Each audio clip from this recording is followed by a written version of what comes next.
All right. Good evening, everyone. Welcome to Georgetown Select Board meeting.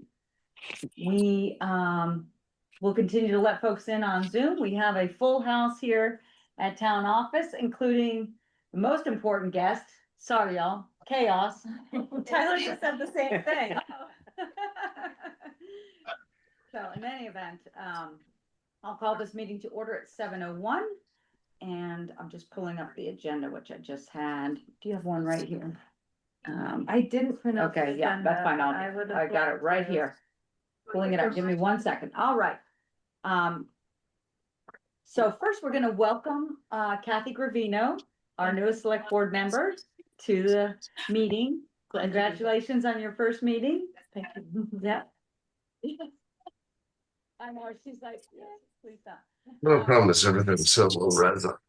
How do we? Hello, the Taylors. We're gonna mute folks in the audience. That's a good reminder. Thanks for teeing us up on that.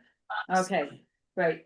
And the other thing is, so Kathy, although there were a lot of folks at candidates night, I had someone approach me and say, you know, we don't know all of y'all and what your backgrounds are. So could you just take a couple of minutes to introduce yourself or reintroduce yourself, depending on who's listening.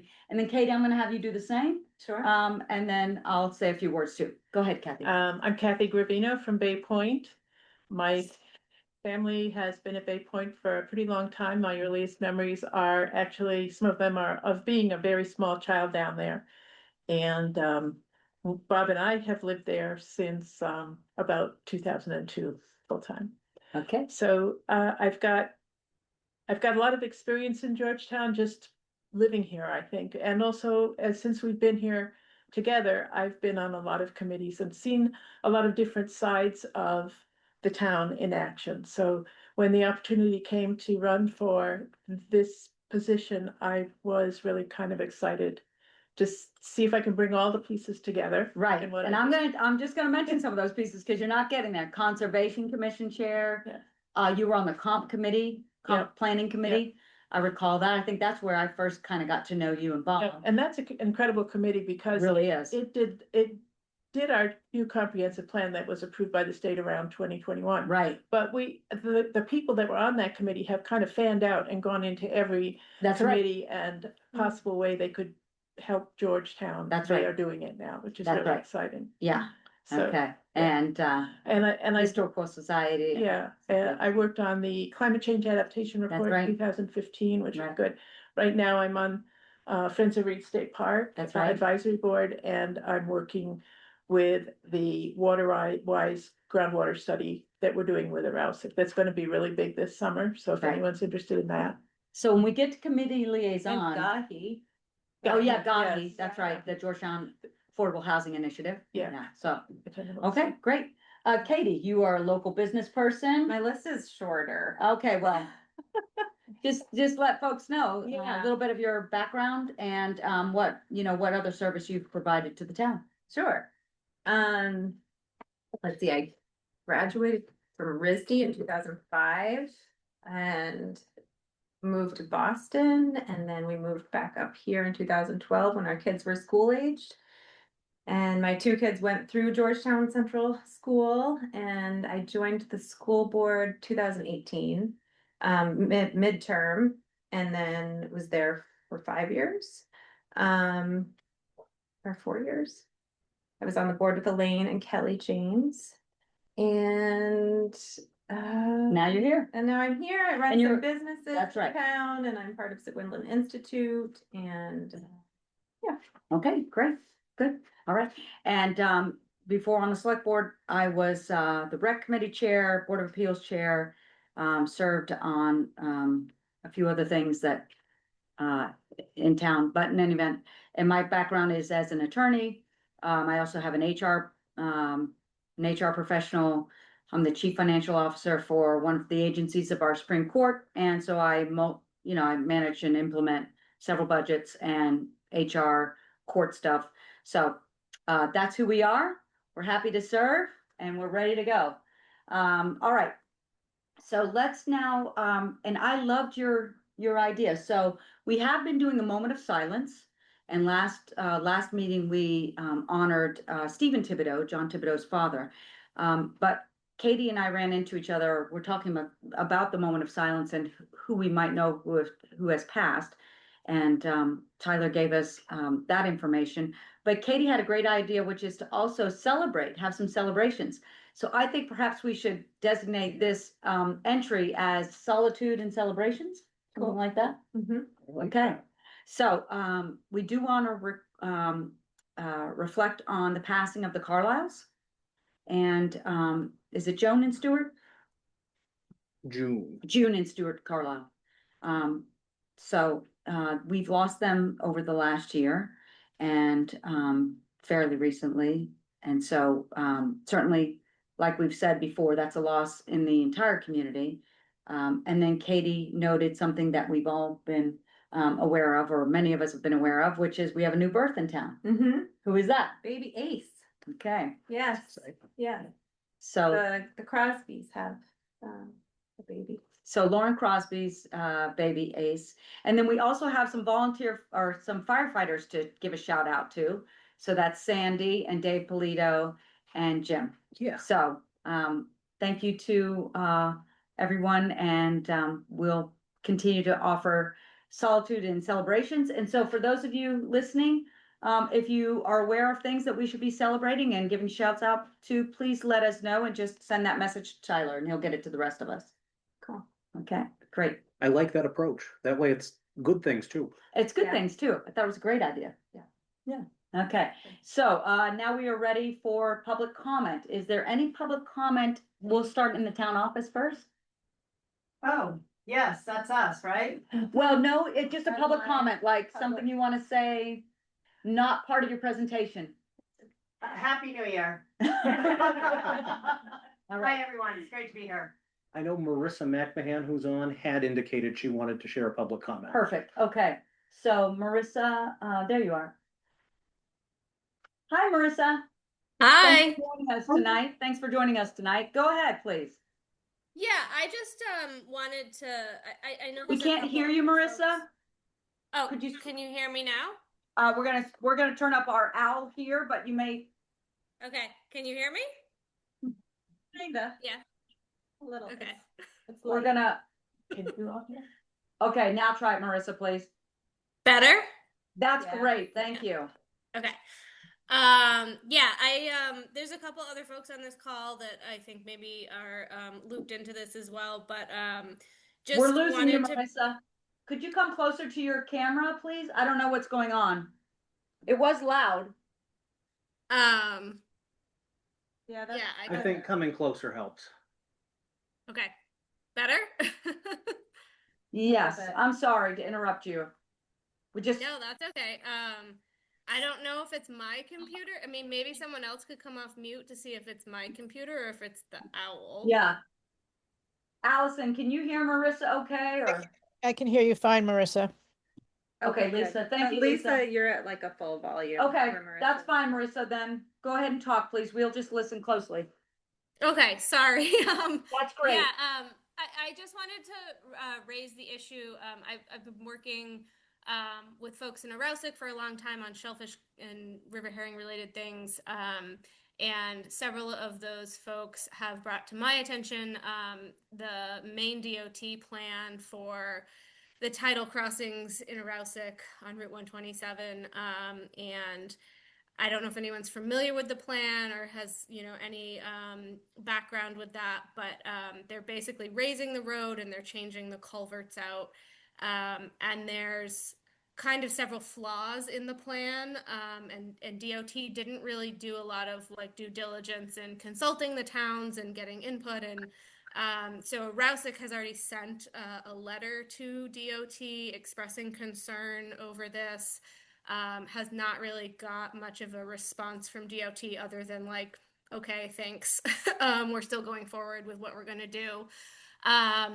So anyway, so folks there are interested in trying to maybe join forces a bit and express additional concerns, thinking if Arousik and Georgetown together bring this to DOT and raise concerns. I would say I don't have any particular expertise in this area other than a lot of the work that I do is focused on sea level rise, and the plan right now that DOT is putting forward is to raise the 2 tidal crossings 4 feet.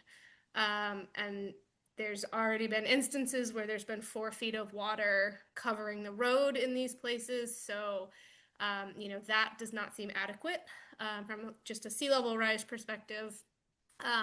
Also, the culverts that they are going to be replacing and the design for the new culverts. This is way outside of my area of expertise, but folks that do this for like their day job have raised concern about that, the culvert replacement also not being adequate and not necessarily managing the flooding scenarios appropriately. So I'm just kind of the messenger and bringing this forward. This was brought to me recently by folks that I work with in Aroustic, and I didn't know how much this was on the radar of folks in Georgetown. Maybe people are much more keyed in than I was, but it was like brand new to me to know that there was sort of some inadequacies in the plan that DOT is going forward with. And this is scheduled for 2029, so it is a ways down the road. But yeah. I'm remembering a 7-foot raise at a meeting recently. The latest I saw was a 9-foot. 9 foot?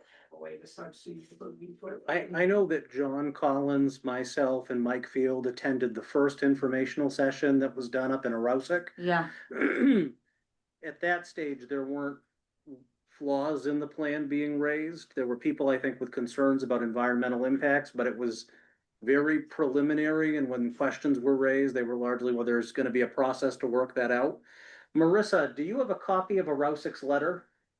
Could you send that? Yeah, along so to the us? presentation that Maine DOT gave, I can send along the letter from Aroustic and the response to Aroustic from Maine DOT. So the plan is public at this point, and their plan is to raise it 4 feet. Okay. okay. All right. This has come up in the Waterwise group that we I do bet it has. jointly with Rousick, and Jessica could probably talk more about that and tell you what they're doing. Okay, great. Marissa, thank you so much for bringing this, for bringing it to a meeting for certain. And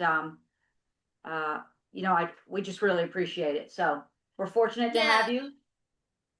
I can forward along all of those materials. I'll send them to Tyler. The other reason that I came tonight was just there is a potential grant that is available that could do that Aroustic and Georgetown could apply to for additional planning and modeling for what would be more suitable for these tidal crossings. And the Okay. deadline to apply for that grant is March 6th. So it's a really tight turnaround and probably maybe not practical, but I know that Aroustic, I think this is being brought before their select board tomorrow night. So just to put that out there, that there could be some potential grant funding that could allow us to at least maybe form like a joint working group to maybe think about and plan out a little bit more and come up with a better design. Have you seen that grant app, Marissa? How complicated Yeah. is that? It's not very complicated, and So we I could will turn it say around.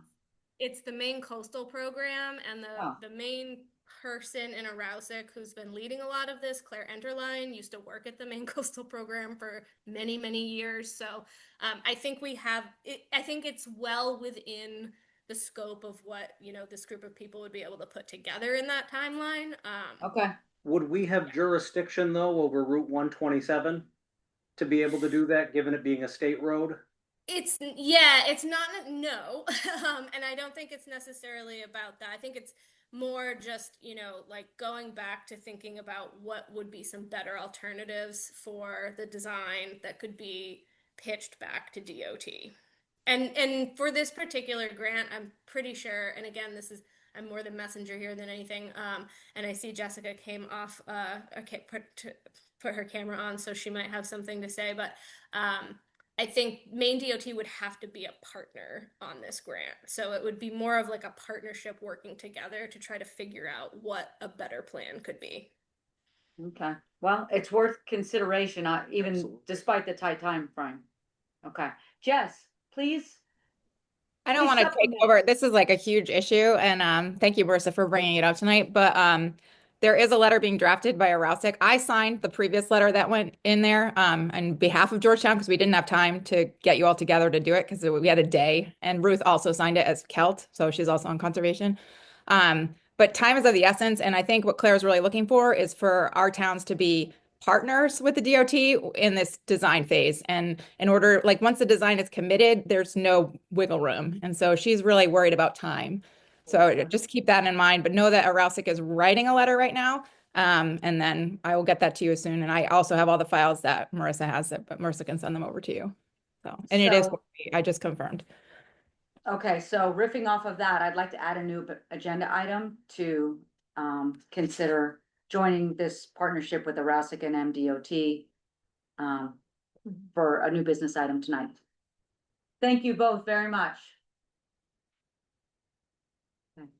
And given the time, I'd like to go ahead and Any other? public defer, comment? pardon me, is there any more public comment? Thank you. No more public comment. All right, thank you. Given the time, I'd like to defer our assessors meeting and instead drop down to our 7:15 since it's 7:17. Yes, with our Saginaw County EMA folks. So thank you for coming up to Georgetown, coming down to Georgetown. And we've got about 15 or 20 minutes to hear from you. Great, So and- thank you. I appreciate you inviting us, and I appreciated the work that we've been able to accomplish with our collaboration here in our groups, and I'll give the details of who we are. But what's exciting, we came with gifts, so that's sort of the end, and this is just the show and tell of our gift. A while back, I'm Michelle Melanson, my co-chair is Deidre Murphy. We chair the steering committee for the age-friendly communities of Lower Kennebec. We are a regional group, so we're made up of 6 towns. We are in Aroostook, Bath, Georgetown, Phippsburg, West Bath, and Woolwich. The mission is very similar to age-friendly Georgetown, but we're regional. So we're a bit larger and our populations are a bit larger, and then each town has a different identity.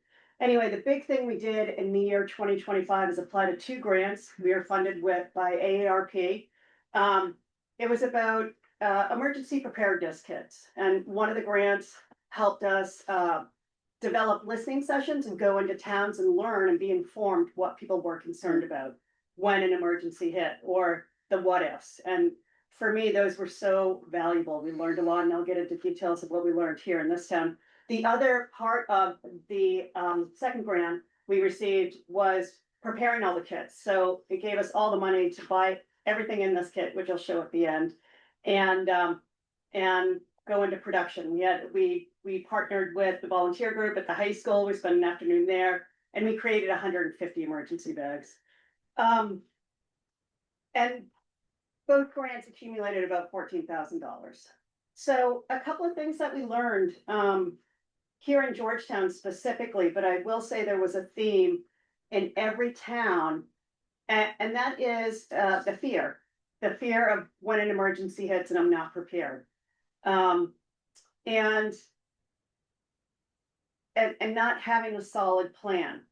And also specifically here to Georgetown, which was very similar to Arosa, is that because we're we have a summer residence here and we have full-time residents, it kind of makes it impossible to always know who your neighbors are, or short-term rentals and things like that. So challenges were talked about too. But a huge thing that was in every town too, and I know Georgetown does this really well, is having a neighbor-to-neighbor plan or a buddy system, which was extremely important. I have the notes. I have a lot of things I'm going to pass off for all of you. I don't want to take all the time here today to talk about it. So we had 16 attendees from Georgetown. Tyler was there, Kathy was there, and Katie was there too. And I thought it went really well. We provided lunch, a lot of conversation.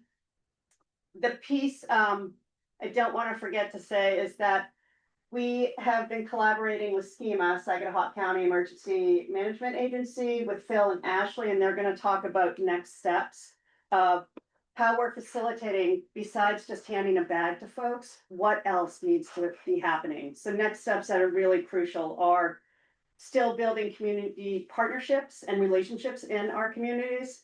And you know, I think Georgetown does all what my notes are saying, strengthening our infrastructure. And, you know, I think what Marissa brought up is that, you know, climate change is here now. It's about now climate preparedness. So this call to action is really about communication, community building, knowing our neighbors, and having those strategies in place. I'm excited to have Ashley come and speak with us. And before we do that, are there any questions out in the audience or with all of you about what we were able to do here in Georgetown? I thought it was an awesome gathering Yeah, with a lot of folks that cared. yeah. Each town, it was my favorite part. Putting all this stuff together is very production oriented.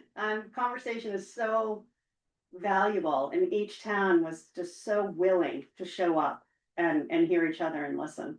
And we learned a lot. It was great to have these information sessions. And it was also incredibly wonderful to keep working with Ashley and Phil on this as well. Jim has also been instrumental. He's right behind us here, helping us do this. So after I think Ashley, you present sort of the next phase of what Schema's been working on in Saginaw County, we can share what's in our bag. Yeah, of And then we course. can wrap it up. I'm sort of watching time too. Okay. For next steps, I'm actually looking at creating a CERT team, which is called the Community Emergency Response Team. And ultimately, this team is going to be utilized across all municipalities within Saginaw County. And this will be a group of volunteers that will commit their time and have really good communication skills and be able to coordinate with first responders. But ultimately, I just want to make it very clear that the CERT team is not going to replace the first responders, excuse me. But they are going to, this will allow the first responders to focus on life safety measures. And we'll also be working with other established groups within Saginaw County, like Phippsburg Cares. At the end of March, I'm going down to Maryland to finish the rest of my training so I can actually establish the program for the county. I'm looking at having our first CERT Academy before summer, before summertime ends. My vision for the CERT team, it's pretty simple. I really want to use the CERT team for community preparedness, education, light search and rescue operations, traffic control, debris removal and damage assessment, warming and cooling shelter operations. And I really just want the CERT team to be utilized for and as an asset for the first responders, because as we know, we're in a crisis with first responders. And so CERT volunteers have to follow FEMA national standards. So ultimately they have to be 18 years or older, live within Saginaw County lines, pass a background check, and they have to complete a basic academy that, like I said, will be finished before the end of summer. So I'm just working with the final details right now with Mima and Phil at the moment to host this course and this basic training. And all I really want is that all volunteers will be asked to participate in community preparedness activities when they are hosted. And ultimately, I really just want the CERT team to be a big group of, I want this to be a family, and I want it to really involve Saginaw County and really establish the need to assist first responders. I did create some CERT flyers that I did hand out to Tyler. So if anyone that is on the call that would like to, that is interested in joining, you can please stop by the Georgetown office or email me directly. Tyler has all my contact information, and I'd be happy to answer any questions that you may have. Thank you, Ashley. Yeah, of course. Thank you so much. Thanks, Michelle. Sure. One fun fact I don't want to forget is that we were able to sign up. Phil was 5 people for the RAVE system. And if folks aren't aware of what RAVE is, it's a Do you wanna explain it a bit further? So Rave is the emergency alert system that we use throughout the county. We use it quite regularly compared to most other counties. I know there's things such as road closures. We talk about 127 closing all the time. And encouraging people to sign up for alerts that are important to them. So we try not to over alert you, but you also control how you receive those alerts. So pretty much within 5 minutes of being notified of something, typically we have an alert going out to the public. So that way they're aware of the situation going on to either avoid the area or to take precautionary measures. So we're happy to come down and actually have a day where we come in and sign people up with more questions and stuff like that. We're really trying to get additional people signed up for it. Yeah, if you actually look at county numbers right now, only about 1% of the population is actually signed up for it. So 1% of Saginaw County? 1% of Saginaw County. Yeah. That's disappointing. It's not higher. And we can see where some of those, I will say it's a lot of technology driven. So if you're Yeah. not familiar with how to run technology stuff, that's why we're happy to come meet people where they're at. Especially if there's a spot that's open, we're happy to come down and sign people up and stuff like that. So. And just to add to that, during our listening session, Phil made sure that he had time at the end to be able to do that one-on-one signing people up. And so that's something that, that's interest of, Georgetown residents that, he's really good at it. Well, maybe at our town meeting, Phil, you could have a table Yeah. and people could stop in on their way. June 13, June save the day. 13. It's a Saturday. That's a good time. Yeah, that's a great thing, and that was an additive part of our, the agenda for that day is to make time after the presentations that people had one-on-one kind of tutorials with them of how to sign up for that system. So we have dropped off 23 bags, and I think Tyler will work with you, Deidre and I will talk with you tomorrow. Cause really the goal with the grant, is for these bags to go to those folks who are, perhaps most isolated, most in need, and maybe you all can identify that in the best way. But I'll touch base with you tomorrow. Absolutely. And then these are just some notes and. Okay, great. Thank you so much. Thank you so much for letting us be Thanks. here, yeah. Yeah, thank you. we appreciate it. Keep up the good work. Serious. All right, so we're gonna go, is that? Oh, no, you have to stay for the entire meeting. There'll be some votes. There's a survey at the end. Yes, exactly. The dog stays, you can leave. Introduce him and I'll be. Have a great meeting. Thank you for all what you do. Thank you. Thank you. So I think this is the same spot where we wanted to introduce K9 Chaos. Yes. You anyway. Yes, I Let's said get out of the way. the dog stays. Yes. So Phil, tell us a little bit about who Chaos is and So what K9 his- Chaos here. Let's sit. Oh, she wants a chair.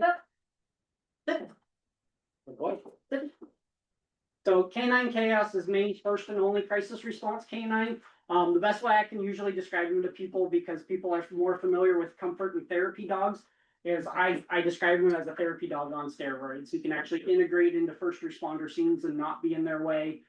He's actually there to provide the support during the incident, where most of your therapy and comfort dogs come after the fact. So I can say we average roughly 10 deployments a month.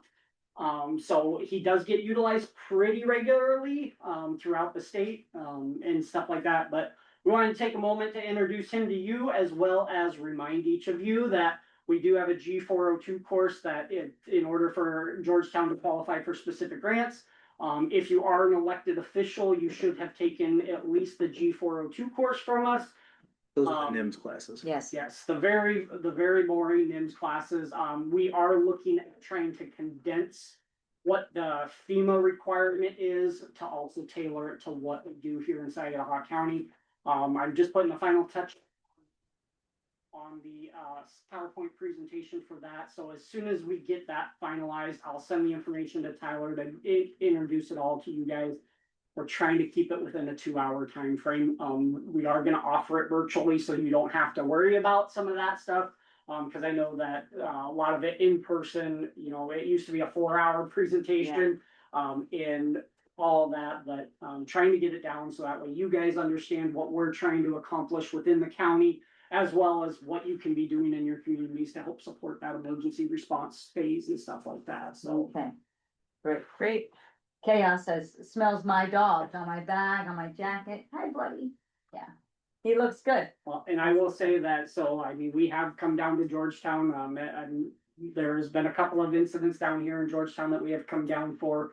And what really sets him apart from most therapy and comfort dogs is he's actually trained to sense out stress. So I can usually tell who's the most stressed out of the entire room, after they interact with Chaos in one way or another, so. Did he go up to Bangor for the, We did not go up For for that that, rat. but they had another set of dogs that was Okay. up there, so That's we did good. not go up to that one. The way of the future. Yes, that actually, I think it's funny because I tell people, so it's Ashley and I in the office. Chaos has 4 interns that are working on the project. for me. So, part of their project is actually to try to expand a crisis canine program throughout the state, where he's the only one right now. So we actually have another state that has reached out, about how we got the program started and all that kind of stuff. And we've worked with a lot of partnerships of if things are going on to let us know and we can make the decision if we're able to come up or not. Is your contact information in the material you gave us tonight, or? It should be, and I believe it's, if not Tyler, I Okay. know Tyler has it. Good. So if you guys do I have will share. community events or whatever, don't be afraid to we've ask got, us. we've got a list for you. Don't be afraid to ask us. We go all over the place. We just did, what was it, Winterfest? Oh, yeah. Saturday. so. Yeah, that's great. No, we have some events. We have Get to Know Your Neighbor happening in early May. Yep. We've got town meeting in June. Yep. We've got the fall frolic in September. We've You'll got, keep us busy. you know, we'll keep you busy. Cause I'm mindful, I'm cognizant of your comment that it is technology driven. Yes, it's very Yeah. technology Yeah. driven, And but so- it's one of those things that, you know, if we can take away that barrier and at least get that barrier away That's from them, you know, we can at least get you signed up and we're always a phone call away from, you know, if somebody needs that assistance. No, it's a great. Thank you very much. Thank you To so stay. much. Oh, he'll always stay around, so. You're gonna leave us your cards, Yeah, Ashley? of course. I have Super. I have a whole pile here, Thank just you. in Okay. case someone would like them. Great, thank you, Yeah, Ashley, Thank you. and Phil, and Chaos. Good luck with the CERT program. Thank you so Yeah. much. Yeah, I'm really Yeah. excited to get this established. Great effort. It is a great effort, yeah. Yeah. Yeah. I think Jim's done a great job trying to get everybody in line. Yeah, that's how Jim rolls. Yeah. Chaos think I'm stressed, is that way? Like, you need to pet me for a No, while. well, see, so, and it's funny because he gives his butt to people a lot, and it's actually how you interact with his butt that I can tell who's the most stressed of the situation, but. Right? All right. You wanna say? He's so tall. Yeah, he really is tall and He's only a thin. year old. Yeah. He's like a teen boy. Yeah, You yeah. might know a little You bit like about it? them, yes. Yeah. Doesn't All know right. where he starts and stops. All right. Okay, thanks y'all again. Thank you Yes. so much. Have a good night, guys. You too. All right, so we are going to pause on this select board meeting and we are going to recess and take up our Board of Assessors meeting. And for those of you who are just joining us or just tuning in for one of these meetings, we are as your town government elected officials, we also serve as your Board of Assessors. And so we have to do those in 2 different meetings, forums, but we can do it at within the same time frame. So, can I have do we need to, I don't think we need to, do we need to make a motion to end this meeting or You pause? can just call this meeting to order. Yeah, And as okay. chair, you can declare the other one in recess. Okay, all right, thank you. Tyler, so we are going to pause as I indicated, we're going to pause this meeting. That meeting, the select board meeting is in recess and I will convene the Board of Assessors meeting at 7:35. And with that, we have about 4 or maybe 6 abatements to address. And Tyler, if you could please take us through those. So the abatements that we're gonna address tonight, first, there's going to be feedback on the Jaeger abatement request that we heard back from Bill Van Tynen. And then there are 2 others that I am gonna be recommending that we send on to Bill. There are 4 abatements right now that are currently with Bill awaiting some further action. I think site visits will be expected there, with the weather and the way things have been. You want to make sure you can get a good lay of the land on the properties, and And those properties are the ones we discussed at our last assessors meeting, Yes. correct? I recall that. so tonight, the abatement, the first one to address is at 1132 Five Islands Road, lot 10R 17, owned by Sandy Yeager. Sandra had indicated in her abatement application that she felt her building was overvalued. We then had Bill Van Tynen and I made a site visit to the property. From Bill Van Tynen's memo, I reviewed the valuation of the Sandra Yeager property at Five Islands Road this month pursuant to an abatement application. In my opinion, the valuation is reasonable and does not require the abatement. He goes on to say, the dwelling is valued as a C 110, a somewhat better than average home. The house with its foundation, basement, and attached garage takes advantage of the slope of the lot. The basement is a daylight walk-in basement on the lower side with an entry door and the basement garage at ground level. The foundation is of sufficient height to facilitate the first floor on the upper side to also be at the ground level, except for the garage basement is finished and heated with in-floor radiant heat. The attached garage at the upper level of the house provides easy access, and the kitchen and living room have an open layout with a modest cathedral ceiling. Bill did recognize while we were there that this was a lived-in home. It's not as if it was a freshly built, everything painted, but did feel that the evaluation stood and therefore did not recommend an abatement. So tonight, ideally, if we were to go forward with his recommendation, there'd be a motion to deny the abatement. Are there any questions about this process, about Bill's findings? I will say the land of the property is valued at $182,100. The home is valued at $307,000 and Okay. 300. And does he look at comparable properties and? He does. Okay. And after visiting the site as well, Bill felt that while he could recognize again that this was a lived-in home and over time there will be some wear, it was with the other upgrades and pieces to it, a very well-built home. And I will say that Bill and I met with Sandra. She did indicate that she would accept whatever the findings were. I did ahead of time let her know what Bill's recommendation was. And while she did have some disappointment, she appreciated that the assessor came and listened to her concerns. Okay. Thank you for all that legwork, Tyler. Based on my relationship with the Yeager family, I'm gonna abstain from this vote. I don't think it's appropriate for me to vote. I have helped them with a few things over the past, and I'm also friends with Sandy and her daughter Aunt Oli, so I don't feel comfortable participating in this vote. Yeah, you had mentioned that. Yeah, Yeah, so I think it's best if I officially. abstain. Yeah, Okay. I think so. Okay. I tend to really trust Bill Van Tynen's, what he proposes, so, I would make a motion to deny the abatement. I would second that. All right. I gotta work on my initials here. I've been doing AE and KG and now I've gotta put both. You got 2 kgs. I'm just noticing this now. All in favor And that is 2 and 1 abstention. to 0 to 1 abstention. Thank you.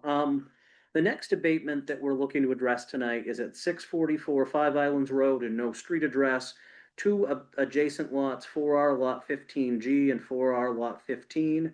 Earlier in the year, the Taggart and Whitties, who owned that property, had gone forward to merge the lots through an approved plan at the planning board level, and that was approved. Ultimately, during the pickup work, it was not merged, and so what they're looking is to effectively combine the lots. I will say that I've done some analysis here. It's pretty straightforward. Things make sense. But in terms of determining the final valuation on the 2 combined lots, I felt it was important to send that to Bill. So that's why I'm recommending that we send this one on to the assessing agent. So is there a motion to send this on to Bill? That we send it on to Bill Van Tynen. I'll second. All right, All those in favor? and that is all those in favor. Yeah. Unanimous.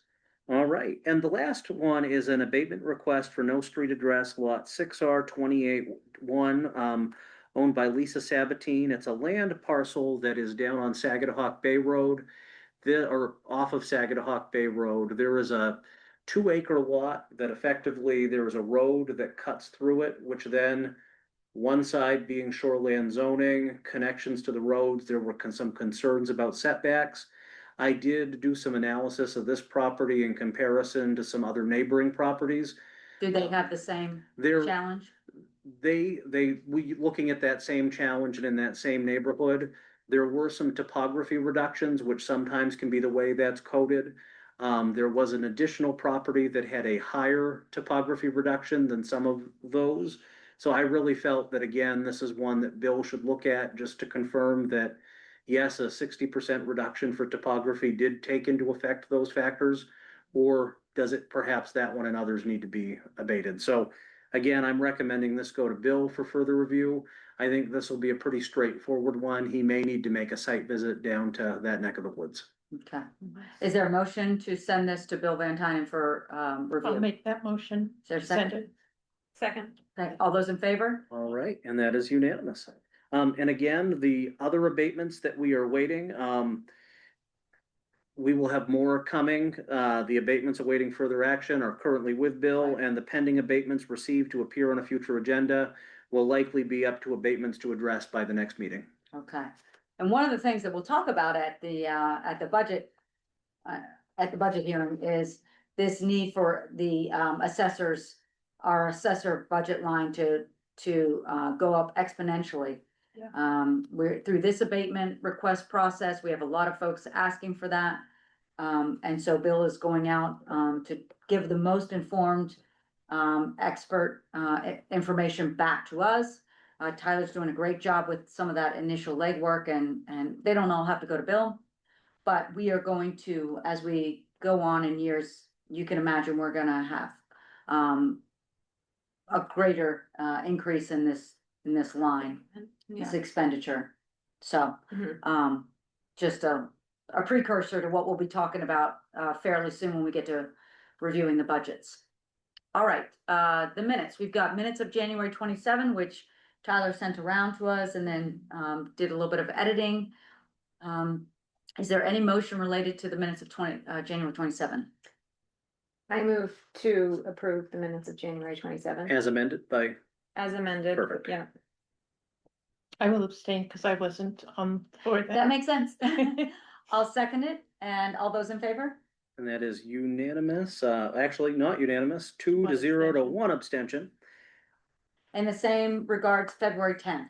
Yeah, were there amendments on that or? Aria had sent over a handful. My notes were not as good on the board member update portion because I had been inadvertently believing my meeting was being recorded.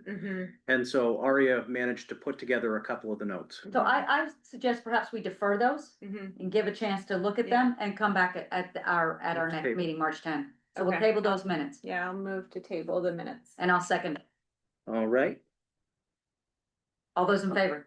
and that is 2-0, 1 abstention again. I think so, yeah. All right, thank you. And Tyler, if you want to do the review for Mary's work, please. So I would just note that the January financials and hauling numbers were sent along by Mary to the board.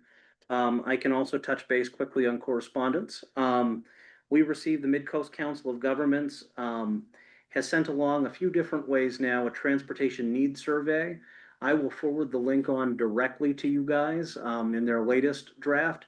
The portion I included in the packet came from Jim Peavy. They're trying to get as many mid-coast folks to participate with some government town experience as well on what transportation needs there are to potentially model future research grants and programs. So I also included the town auditor's February newsletter. I figured when we get those kind of updates, it doesn't hurt to throw in something a little bit different. That's I would true. note that the notice from Kelly James regarding working waterfront could have gone onto our assessing Board of Assessors meeting, but I really just wanted to make sure the board was aware that her parcel was likely, it is on the market. Working waterfront is a use program like open space, like tree growth, et cetera. Or farmland, if somebody goes into that program, if that parcel's ever taken out, there are some penalties associated for some of the reduction in back taxes. I've shared her notice with Bill Van Tynen, who's the one that helps again calculate what those penalties would be. She's requested that she's out of that program effective this coming April 1, which truthfully will make it easier for the town as well, given the fact that we won't be dealing with a new owner that is navigating a pretty new Right. process. So I just wanted to flag that. Will you be replying to her, or who replies to her? I have gotten back in touch with Kelly to let her know this was with Bill. And we will let her know shortly thereafter what the findings are, whether, so, losing my train of thought, but effectively, this is gonna be the first time since I've been an administrator that we're actually seeing a penalty for a use program. And again, through no fault of the individual, it's just the way the program's set up, Sure. so. So I would imagine, Kathy, that after we get Bill's findings, it'll end up back on an agenda for the assessors part of our meeting. So, Makes sense. yeah, Or at least an update that An way, update, if it that's doesn't right. have to go, so we're right. learning that Right. process. Yeah, this will, as you said, it's a fairly new for this. And we've never had a property in Georgetown that's gone into the working waterfront Right. program taken out. We've Taken out. had tree growth, we've had farmland, open space, but this is one of the newer ones, so Good that we have Bill to help us navigate that. amen to that. I will say we also received some funding request letters from Big Brothers Big Sisters.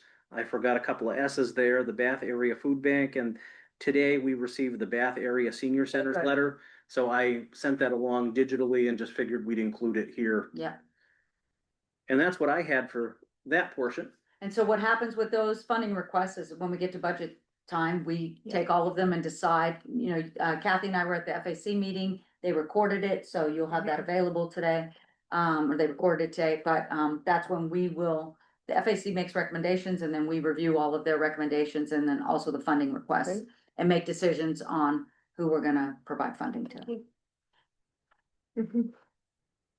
All right, and, so next, I think we're ready for our committee updates. Kathy, why don't you go first? Well, I haven't actually been assigned. I know, I'm sorry. I was just But, teasing you. yeah. But you did attend the FAC meeting. I did, Yeah, and it so was that- I thought it was very interesting, very Yeah. useful, so. Yeah, that was today. All right, keeping you on your toes. So Katie, you've had some meetings. I know you've been busy. Yeah, I have had some meetings. I wrote some things down. so Okay, that I great. wouldn't forget. It was busy. Let's see, the planning board, I think the biggest update there is that, they're, working on finalizing ordinance for the short-term rentals.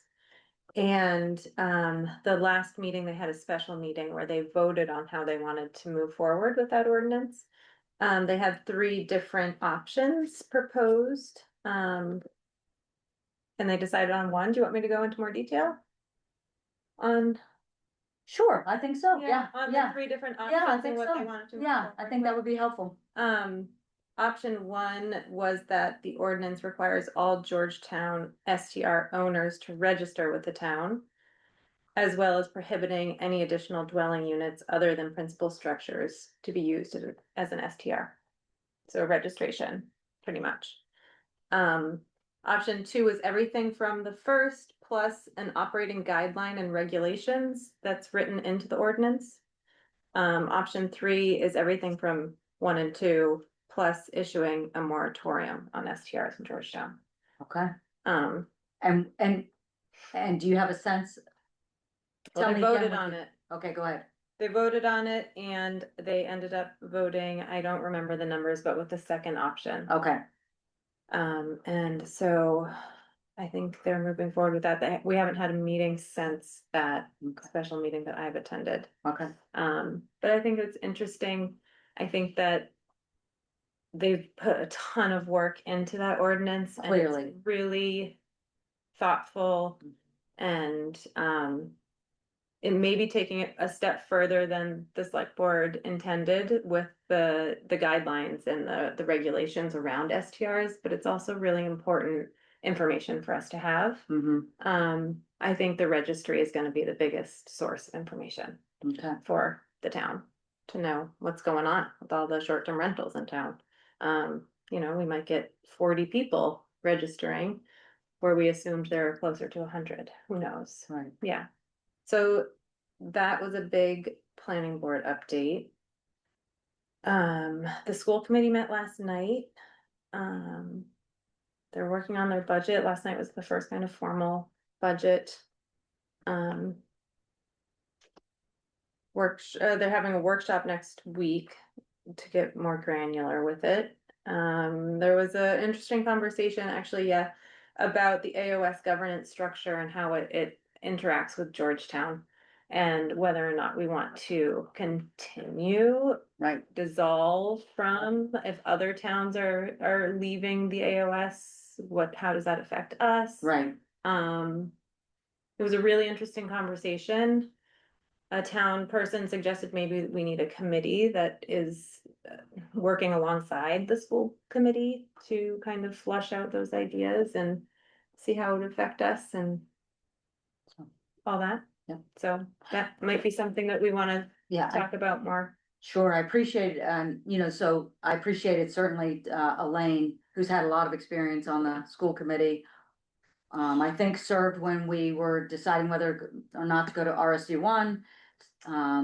But maybe she I didn't, did a little research. It looks like AOS 98 was formed in 2010. yeah, And then when I was on that board, Yeah. we joined the, what's it called, Service Center, yes, which was able to consolidate some of our, I don't know, some of what is offered at the elementary level Right. amongst, so Right. it's occupational therapy and physical Mhm. therapy and stuff like that. So that was more recent, 2020 was right, the Service Center. But 2010, we've been involved in the AOS 98. Yeah. And so it's 5 towns. Yeah. North Bay, Booth Bay Harbor, Edgecombe, South Bristol South Bristol. and Georgetown. Yeah. Yep, And I think there's been a proposal to add a superintendent assistant, which is really well supported by our board, but we just don't know how that's gonna play out financially. if I understood, I thought that when the AOS voted on that, they voted that down. I thought they said that this morning. Yeah, Voted down the assistant Yes, position, assistant but it's position. still kind of something that That's they right, want. that, yes. Yeah. Well, I think many of them want because there's so much to do for these 5 Right. school systems, but, I have full confidence in Elaine. I don't know if she's on here, Elaine and, Bob, Willa, the whole, school board team. Definitely. We've elected them to do that job, and so Yeah. I think as they look at this, if they want help from us, Mhm. I'm sure they'll let us know. Mhm. I I did reach out to Elaine and kind of Good. asked her what she thought. Great, I was Yeah. gonna ask you about that, okay, great. Yeah. Because they've done, a lot of that research is already there Mhm. from our prior years and looking at this issue. So Mhm. it'll be interesting, but like you, I really appreciated that they brought it up and made us aware of it, got it on our radar, so. Mhm. Oh, we have a comment. Jen says Georgetown, Edgecombe, Booth Bay, Southport, not South Bristol. Oh, sorry, that's my mistake, my Yeah, apologies. not South Bristol, but Southport, Southport. I got the South part right. I'm Well, very thankful that we have folks in the audience that correct us in real time. We're listening to us, all right, She just put up another one. anything Okay. else? The AOS passed the budget without the assistant superintendent. Okay, Yeah. yeah, we knew that, Yeah. but Katie's right, that it's, it's hanging out there in case for other years, it seemed like to us. Yeah, We want- and it was kind of, they feel like they've not maxed out, but that the superintendent is doing a lot Yeah, and it's just a very big yeah, position. yeah, Absolutely. Keeping a So- lot going. but it's also a budget hit, which we would all have to be, Yeah, cognizant of, yeah, for the schools, so, yeah. and the towns. So Uh, it was an interesting beginning of a conversation. Very, very Really. interesting, Yeah, great Okay. leadership and, yep, being proactive and yeah, it was great. yeah, Fire department. They met on the 16th and then I had a separate meeting with Brian because I wanted to go over the budget with him. And they covered a lot of ground. There's some training, the EMTs and drivers need to have their current vaccines. Gear is being inspected. Oh, something that I wanted to bring to our attention was that there's a pump station at Charles Pond that they plow for, but it often gets blocked by vehicles. oh, So it's like, there should be like a no parking sign maybe, or some kind of a note that can we ask, we can put on vehicles if they're parking in front Yeah. of the pump station. Yeah, Does Jonathan does John Collins have anything they can Yeah. does John Collins have anything they can put there, or do we have any I'll kind? ask, I know that we sign? could always order a sign if we need to, Yeah. and like we talked today, Yeah. looking at the sign budget going up $50. Yeah, But that's a good It point. seemed like they had it handled, they didn't need us to figure it out for them. oh, okay, Just that sorry, maybe it's something that they're gonna need, Yeah, yeah, and I don't know how to deal with that, but. Yeah, okay, good to Um, know though. yeah, and then EMS billing. Chief Whalen just brought it up and kind of presented how that will shake out with the runs, you know. They're gonna need a new form signed, it will be attached to a form that they bring back to the firehouse. And then that form will end up with the billing company that Mhm. we hire, hopefully. There was a lot of questions, there was a lot of discussion around that. I think there needs to be some more education coming from the select board. Maybe it's time to start talking to the billing companies, Yeah, talking to a few different billing companies. has anyone on the fire department, gone down that road? I know Tyler has looked at it somewhat, but has anyone from the fire department, A Gert Walker, maybe? yeah, well, He might have made. yeah, Gert may have done it, but is he on the fire department? No. No, okay, No. but, right, I did ask Chief Whalen if we would use a company locally. Right. And he mentioned that another fire department uses someone from out of state, so he at least right, he knows of Well, some of them. yeah. we'll coordinate and touch base with him again. I know Yeah. that Brian, where we left it the last, I had reached out to the EMS Association to try and get some good data points and contacts. Mhm. Not being an EMS person, they weren't getting back to me, but I know Brian was making some connections Yeah, and also was gonna connect with local chiefs on what's been done right here locally to switch it over. right, Okay. and maybe we can piggyback on with another Yeah. department. Yeah, Especially because we've got so few calls right, Yeah. by comparison. yes, right. right, And Brian's on here tonight, he may say something about all of this too. yes. Pam And Gunnell has come. Pam Gunnels asked, who does a Rousick use for billing ambulance? That is not an answer that I know. But it's one I'm sure we could find pretty easily, so. yeah. And then, yeah, I think some of the budget things we can address when we talk about the COLA, and there's the ambulance, which is a big deal, and there's the per diem work. Also, you know, we've had 2 days a week up there for per diem work, increasing that to 3. So that's what I had for my updates. I also saw the DoD at Reed with this incredible machine. Oh, wow, It was a to find drone those, and a crawler looking yes, for the The bomb. bombs, yeah. or whatever they bombs. are, yeah. Did they Wow. find any? Not, they I will- didn't see them digging or Do you think they'll let us know when they do? maybe. I hope they let us. Katie's been asking that, she's like, Tyler, can we talk about that letter? Right? Someone's using it as a doorstop or In something. Hartsville In Hartsville, for like yeah. 50 years, and then the realtor's like, we're calling the bomb squad. Yeah. So they have Wow. this incredible machine that crawls across the beach. It's very tall and does like this scanning thing. Like maybe a giant metal detector. It's pretty is what it looks Wow. like. So it's pretty cool. So that project is You happening. should have I led didn't with that. realize- I know, right? Wow, okay. Yeah. So that's what I have. I Uh, might be missing something, but Thank you, Katie. yeah. All right, let's see, so I'll try to run through mine pretty quick. I actually am I'm the District 3 representative to the Budget Advisory Committee, in Saginaw County, so I've attended 2 of those meetings. And so what that means is that, you know, obviously that Saginaw County budget will have some impact on ours. Tyler and I talked about, you know, that it would be good for somebody from Georgetown to be representative. You remember last year, we talked about that with Bronwyn. So I'm in it, and the next meeting, we've had 2 meetings, and the next meeting is coming up on March 9. The rec committee has met and continues to work on their budget, and are prepping for Get to Know Your Neighbor, which will be in early May. And that will, obviously, the nominations for Citizen of the Year are still open, I believe, till March 3 or so, but please, I think they want y'all to get those into directly to rec or to Tyler.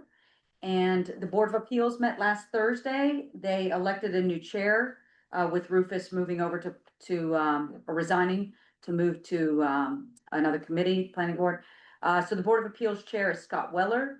And, most everybody, we were all here for the most part, and Julie Pankey helped us with the budget. And so, that budget, or no, Judy Teller helped us with the budget. I'm getting my committees mixed up. And, so that went smoothly, and they will actually, they're intending to meet more regularly. And Scott's got some action items he wants to work on, related to that. And, one of the things we talked about is, as new ordinances develop, people may have, concerns about those ordinances, and it may all end up in front of the Board of Appeals. The Harbor Committee, met fairly recently, maybe now 3 weeks ago. And I think that had already happened between, so I'll move on, before our last meeting. The Working Waterfront Committee meeting, has been more recent, and they're, continue to work on their informational session, looking at a date to have, to talk to folks in the community, across all the sectors of this community about the Working Waterfront, ordinance that they are interested in proposing. They've talked to us before about that, and they'll hopefully turn that around in time, to get the public hearing, and then, be on the warrant if that is still, the approach that, goes forward. And Marissa McMahon has been part of that process. And, so has Mike Farina, the chair, Pat Burns, John Jones. And, the FAC, we've attended a few meetings. Katie and I have attended one, and now Kathy and I have attended the other. And thank you, FAC and Tyler, for, recording today's meeting, so, Katie can follow along. And I think that's it for my Shellfish met, fairly recently. But I think I've covered I think you everything. went over them Yeah. last time. Yep. Yep. Okay, that's it for those committee meetings, committee updates. Thank you. I can jump into the town administrator update. At our last meeting, I let you all know that I was trying Splashtop as a software. That free trial was over. I will say it has made remote work or on an inclement weather day, it was a lot easier to access files here at the office. It is $72 a year, so if the board had any objection, kind of speak now and let me know, but No, to me, it's a no-brainer in the short term, so. it's a no-brainer, and I just wanna, after we came out of executive session, thank you, this reminds me. So our last meeting, we had a short meeting, then we went into executive session, then we came back to regular session. And one of the things we talked about is, because we've changed the meeting, time to 7:00, that's a later meeting, that's a later, departure for you, Tyler. And so I just want to, memorialize, our directive that you generally would be remote on the next day. So that would be Wednesdays on a meeting night, and then regular Wednesdays. And that will, from our perspective, allow you to do some focused work, but also recognize that you're here late for our meetings to accommodate our schedule. So we appreciate that. And I think I have no concerns about $72. That's actually pretty affordable for a Big yearly help. subscription. Yes. So I will go ahead and subscribe to that tomorrow. Please I do. also wanted to touch base, last meeting, I mentioned that we were looking at a copier maintenance agreement. I've managed to get a final one where they're looking at $95 a month for 12 months, and it would include the ink for 2,500 copies a month. Black and white copies? It would be 1,500 in black and white and 1,000 for color. The color does seem a little bit high, but when we get to town meeting season, we have to do the ordinances in color to show where the red and changes are. So I wanted to bring just that forward to the board, that $95 at 12 months, 2,500 copies. We've kind of run the numbers and know we won't be going too far over unless it's a really crazy town meeting year. We would have to have one item repaired on the copier before they will enter the maintenance agreement. But I will say, had we been in a maintenance agreement, we would be paying $95 a month, and that $600 or $700 repair would have been rolled right in. So if the board's comfortable, I can stick it on the next agenda for formal approval, but I think we should jump on the copier before anything else might I agree. break in it, so. And what about the toner? Does this go with toner? It comes with the toner, so they automatically send it, so I What mean, you're talking about with printing. Oh, listen, those are like, a car. To lease a copier printer that does everything, it's Yeah. like 60,000, 70,000. It's an incredible machine and you wanna have a maintenance agreement. Toner itself is expensive. Mm-hmm. and at $95 a month, you can't beat it, That's right. so, So I agree with you, jump on that. perfect. Okay. Copy away. So are we comfortable with me moving ahead and signing off on that? I think so. All right, then we can save that for not even put it on. The rest of the offices thinks it's a good one Yes. for them too. Yes, so Mary is enthusiastic, and I know that Angie is excited to us no longer have creased paper, so Oh, yeah, little things. right. I wanted to also just touch base about the Trio upgrades that we're looking at.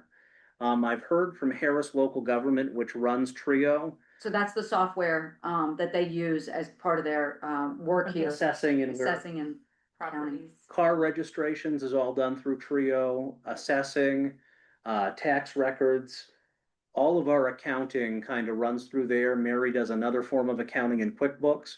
But one of the things that Bill Van Tynen is hopeful that the town will get is a sketching program where right now we actually have to make them print out sketches or hand do the layouts of buildings, which when realtors frequently ask for property cards, that's the data they're looking for.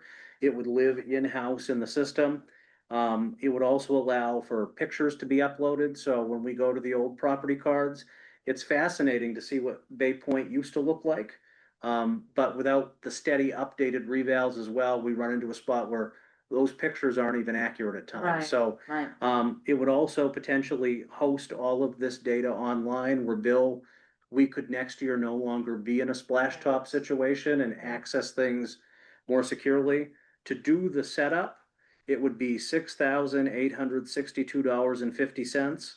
And then annually for those licenses, we'd be paying an additional $3,412.50. How many licenses is that for 3? Licenses as in for the sketching, the other programs. Okay, so it's not a user license. Right. Perfect. So Right. effectively, Bill could be in at the same time as we could That's doing the great. different pieces. But we do spend several $1,000s a year already on Trio, and I just want to be clear that it'd be 3,400 and change on top of that. But it is kind of the cost of doing business, and when you think of all of the things Trio does, these will be good upgrades that an assessor wants. So these are numbers that, as we get closer to the budget time, will likely be rolled into there. Provided the board is still appreciative and wants to move in that direction. I would like to move in that direction because what I'm understanding from Bill is that, that will continue to make things, that will make things more efficient for him. Bingo. He's been challenged by some of the inefficiencies that we have without this updated software. So from my perspective, yes, it's a little bit more money on the front end, but it decreases the assessor bills and the future assessors' labor hours that will be expenditures for us on the other side. And when we get to a point without Bill Van Tynen down the road, these are gonna be non-negotiables that other Right. assessors are gonna say, That's what I you was need to thinking have. about. Right, Yeah. yeah. Is will anybody want to work with us if Right. we're not? It makes us less of an island. Right, it's kind of like a stick shift. Not Right. everybody, I hardly can anyone can understand. drive a stick shift, so they may not want to come drive our stick shift. They want the automatic. So along that same line, tomorrow I have a meeting with a lady from GIS software. Great. That we've used previously for some mapping. Judy Colby George is her name. GIS is again, different layers of mapping where if the town moved in that direction, we would be able to see property lines right down with satellite imagery, water depth and other things, depending on how far you go into the data you're looking to bring in.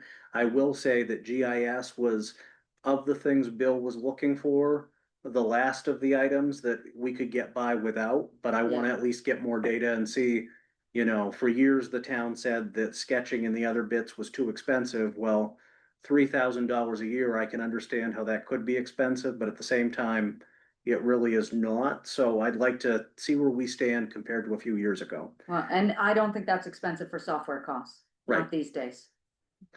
I did want to touch base briefly about town report as well.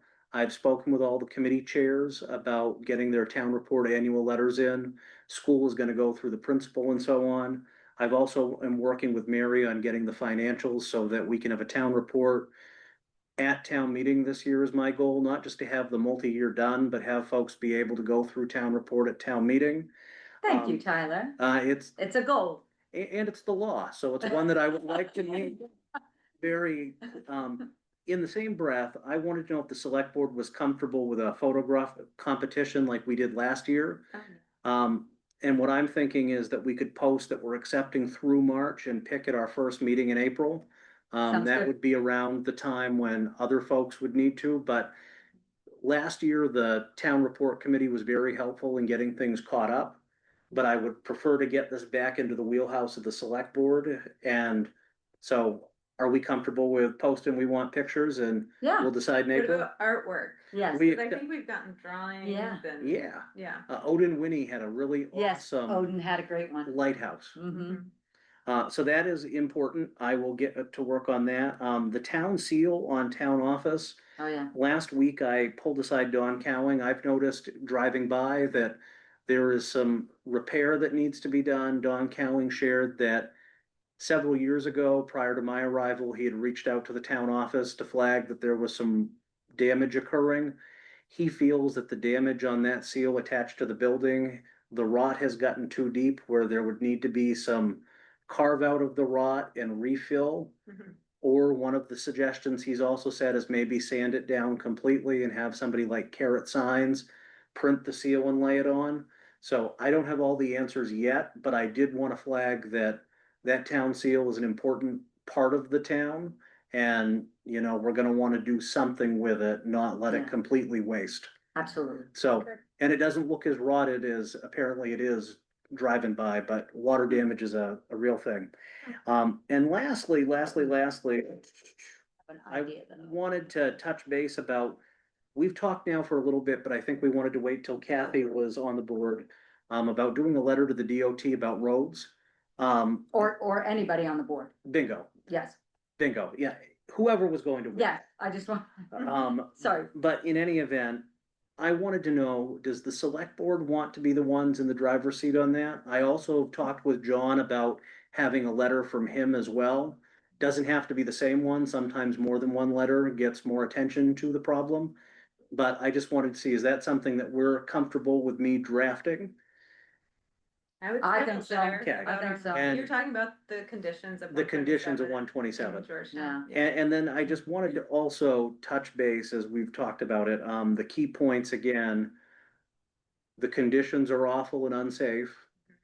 This is unacceptable. Thank you for having us on your roads plan. Don't kick us off again, because they did last year. Yeah, Is that, Woolwich took a lot longer to Yeah. get their Oh, roads work okay. done, so the window I see what you- kicked us back a year. right.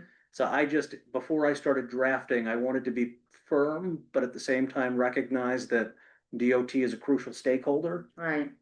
Yeah, I mean, I think, you know, a sentence like, we appreciate you prioritizing Georgetown in this cycle of work, since we were unfortunately, you Yeah. know, foreclosed due to, you know, delays in the important work you had to do in Woolwich.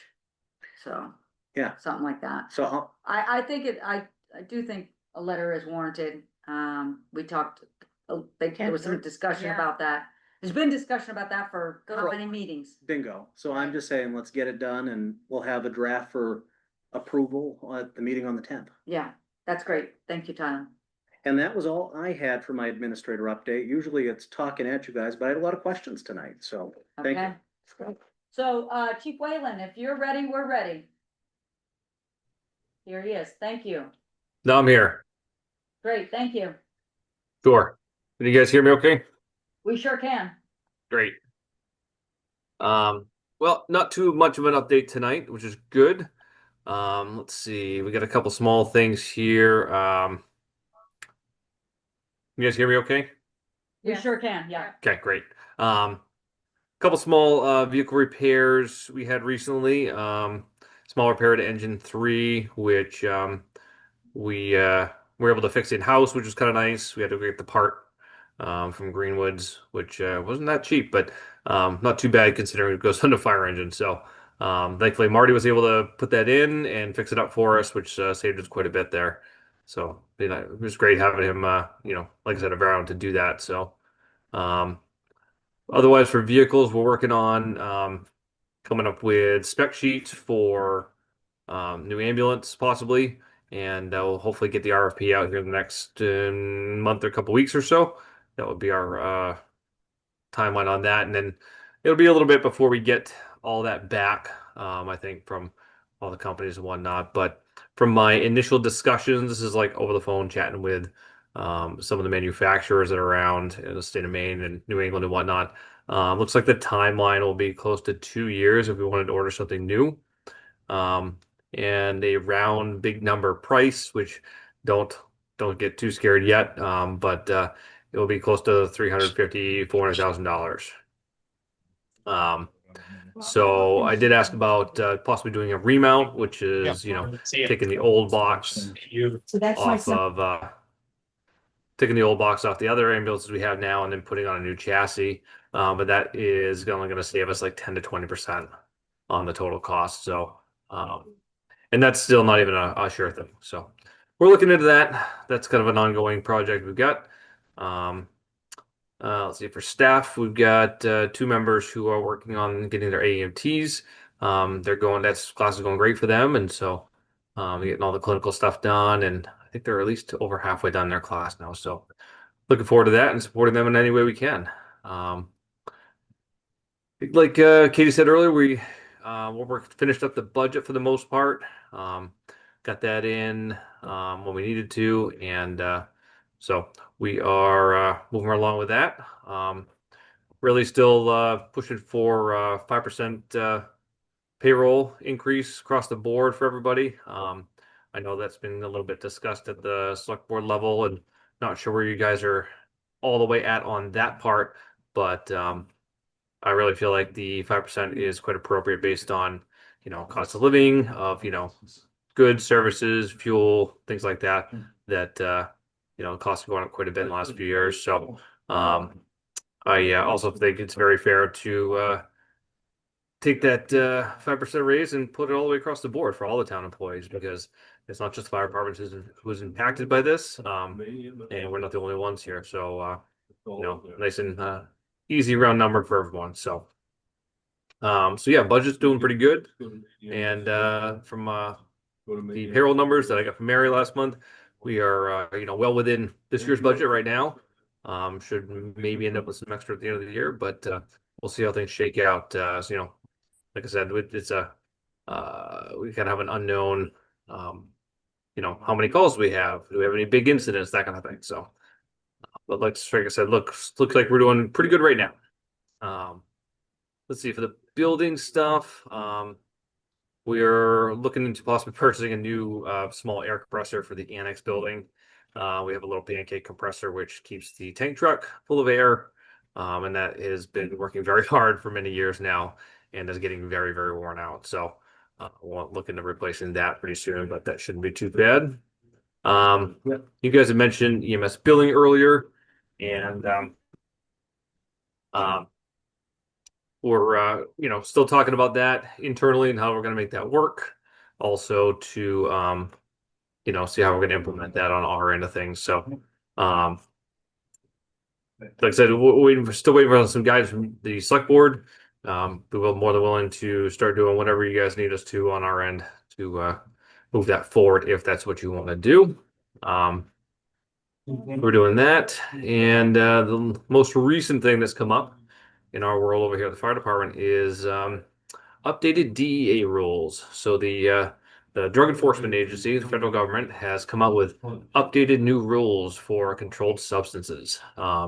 We carry a couple medications that are considered controlled substances, and so their new rules are going to eventually force all the EMS agencies. This is a statewide thing, or actually really nationwide thing, but it really affects everybody in the state here. So instead of working underneath the hospital's DEA number, we're going to need to register and have our own DE number. So what that will have to do at our end of things is we'll have to then be purchasing and storing and tracking all of our own controlled substances. Just a handful of medications. It's not a large volume of things, but the implications are that we're going to need to significantly change how we do things operationally, and then probably even more so administratively. So this is going to add another huge, significant burden to us administratively to figure out systems for tracking and storage and access, things like that. Started to look into secure storage options, things like that, safes for the station, possibly keypad access, so only have limited access if we can track who's in there, for the ambulances, that kind of thing. And it's quite expensive. As an example, to outfit the ambulances each with a locking keypadded safe, and one for the station, the quotes that I've got so far are anywhere between $9,000 and $12,000 for that equipment. So we're looking into it. It's not a set in stone thing. The DEA, in their infinite wisdom, has said that these rules will go into effect in March, so they gave us all 30 days to get everything lined up. I have talked to our medical director. I've talked to Midcoast Hospital. I've talked to other departments in the area. All kind of saying like, so what are you guys doing? How's this going to work? And it looks like we're not going to be, kicked out into the cold right away, according to the hospital, which is great.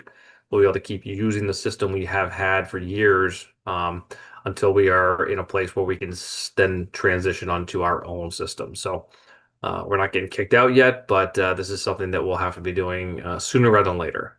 So we have a department meeting coming up later this week, and a GVFD board of directors meeting also this week to just talk about this and figure out, next steps and how we want to move forward with this. So that's what we've got going on down here at the fire department. If you guys have any questions. Brian, a couple things. The $9,000 to $12,000 quote, is that per safe, per secure facility, or for all three? Or That's two? for all three. That's one for each ambulance and then one for the station. Okay. And it's all one system, so it all links together and whatnot. Okay. All right. And it was 3 drugs, right? You don't have, it's not many of what you carry. Yeah. 3. Yep, it's 3 different medications. Honestly, you could put them all into your hands. I mean, there's sitting only 1, 2, 3, 4, 8, 9, 10. There's only 10 vials. I mean, we're talking a very small actual amount of things, but the way they're classified and the systems that need to be put in place to, like I said, store these, track them, and whatnot is it's a lot. It's a lot. And it seems like a lot for what needs Yep. to occur. Yeah, and this is a burden that, and there's not, and unfortunately we don't have an option on this one. It's not like we Right. can choose to be part of this. This is how it is. So thankfully, like I said, this system we have in place now is not going away anytime soon, as far as I can tell, from people who know. So that's good. That means we get some time to work through this and figure out the best solution. Thank you. Yeah, thank you, Brian. Did you want to elaborate? We gave a shout out to the firefighters who are on the celebration board outside the station. Do you want to expand on that at all? Yeah, sure. Yeah, so man, I gotta remember who. We have Sandy, Dave Polito, and Jim. Yes, so Sandy received the EMS award for this, our internal department awards that we took a break from, but we have brought it back a few years ago. And so every year at our annual mandatory training, we give these awards out, or I give these awards out to people who I thought have done an excellent job in their little field for the year. So yeah, Sandy Bagwell got our EMS award for stepping up and really helping out with trainings and whatnot. In fact, I just had to step out of her respiratory training we've had tonight a little early to do this with you guys. So she's been killing it for us. And then we had Dave Polito got the firefighters award. Dave has been our rock in the last year or so. He's been showing up to everything, all the calls, all the trainings. He's been very involved in helping get me new driver trainers. Just built some new stairs downstairs. So Dave is as you know, a jack of all trades, and he's been a great asset for us. So I want to thank him for that. And then Jim Pipenbrink received our Chiefs Award before Jim's untimely passing last year. He was doing so much already. New to the department, but had really stepped up, really got involved really quick, but in like the best way possible. He was the go-to guy for a lot of things already, and he had been a huge asset even in the short time he was with us. So he really deserved that piece of it there. So Okay, thanks, Brian. That's no, helpful for thank the you. community to know. Yeah, Yep. okay. Anything else for Brian? Nope. Okay, great.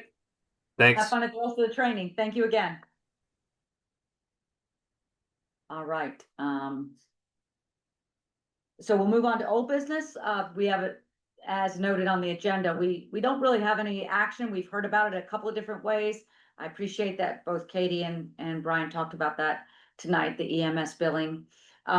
Brian asked, do we want to go forward? I think that we have wanted to go forward based on our reaction, I my think it observation of our It reaction. makes sense. Okay, so, if you can have the, please, Tyler, the minutes reflect that the select Yeah. board would like to move forward on this, Do you need a EMS. vote? Pardon me? Do you need a vote? Sure, how about that? It's not required, but what do you, What I would say, just because again, the way the agenda went out to the public and that it that's right, said did no have action, voting. why don't we officially put it on the agenda next time, but I'll make sure in the minutes that everybody gave a thumbs up. Yeah, yes, that we. But that way, That's God right. forbid somebody in the audience Right. wants to say no. You're absolutely right. You're absolutely right. We didn't note it as an action item. Okay, as that, yeah, or voting item, so.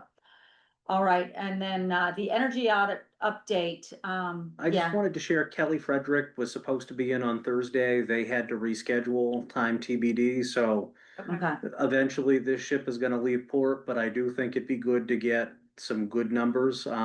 At FAC this morning, Stewart Electrical was one that was raised as a possible solution. Right. And I will say Bob Trebona did also, and he can correct me if I'm wrong, and I know he will, the old college try of doing it ourselves too, potentially, which you've raised, Katie. So Right. all of those options are still out there, but I was hoping I'd have a Kelly Frederick number, right, and I don't yet. So okay. for what that's worth, and then And Kathy, that's for the lights in here. Yes. Okay, Yeah. great. And that was the energy audit that we had done. That's 2 years right, ago. that's right. Yeah. You were part of that process, so you're very familiar. We're Yep. trying to move on that. Changing them from fluorescent to LED. Yes. Yeah. And as they're starting to go out, time is of the essence. Right. So, Pretty soon we'll be down to one light. We'll be meeting under one light. in regards to Working Waterfront Work Group, I think you were gonna take the lead on this. Yeah, so they're working to bring, forward this informational meeting, working very hard on that. And I don't know if Marissa is still on. Oh yes, she is. So Marissa, if you can hear me, if you could put in the chat whether we've been, given a date for that yet. We were looking at the end of March and doing a hybrid meeting and really trying to publicize that a lot. So this would be the informational meeting that we talked to Working Waterfront about, when Mike has come, Mike and Pat have come, to, much in the way that, the fire department and Gahi had the informational meetings to say, this is what is going on, this is what this is about, ask us all the questions, so that if it does, result in an ordinance, and I believe that they will be proposing an ordinance to us, then we'll need, that can happen prior to the public hearing and certainly prior to town meeting. Marissa says no date yet. Okay, that's what I thought. Thank you. I just wanted to make sure I hadn't missed anything. But they are looking at, last I knew, when I was at the meeting, it was, looking at a late March date. And I think we had talked about tonight Yes. having a motion made and a possible vote on Giving us- extending specifically for the Working Waterfront Work Group, the deadline on ordinances, given the That's right. fact that the deadline is the 9th of March. The public hearing isn't until the 5th of May. Right, So if we've got all the other ordinances in on time, the lawyer can review them, legal counsel in time. We don't have a set date on when to extend it, so I'd kind of leave that up to the board, but I Right. think it let me get my phone. would need to be sometime in April to give Kristen enough time Yeah. before the May 5th. I agree. And, I think, in their defense, I think after their meeting last fall, there was a little bit of, hesitancy about which direction to go in. Yeah, they were After they, looking, but- yeah, after yeah. they met with Bronwyn and Tyler, and so they, then they regrouped.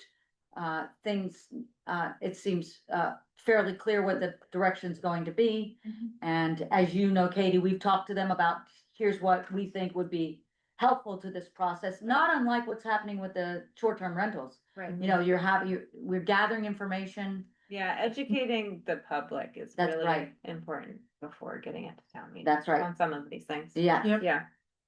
so that's the reason. Worthwhile and extending the deadline Yeah. is great. So is there a motion to extend the deadline? And I'm just pulling up my calendar right now. You know, if we, Public hearing is Tuesday, the May 5th. 5th, yep. Would the 15th of April be, that gives 2 weeks for Kristen on that one, which probably is enough time. 2.5 weeks. Yeah, I think that's sufficient. April 15, tax day. Can I make a motion? Yes, please do.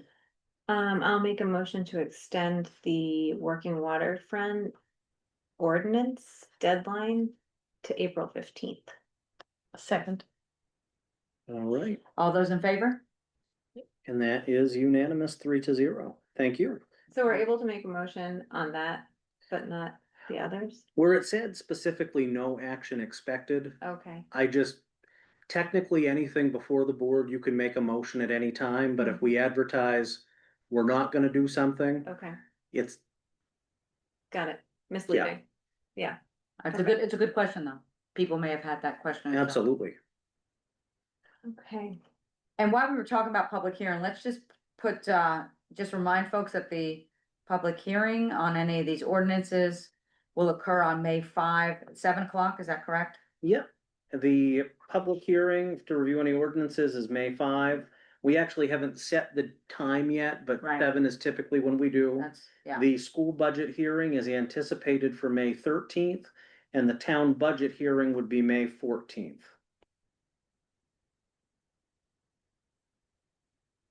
as Katie said, the school budget workshop is next Wednesday. And then they'll go through that, and then, of course, after that, they'll do their more, even a deeper dive. So, yeah, so that's May 13th, ours is the 14th, okay. So it's good to get all these dates just on people's radar right now, but since we were already talking about the 5th, that makes sense.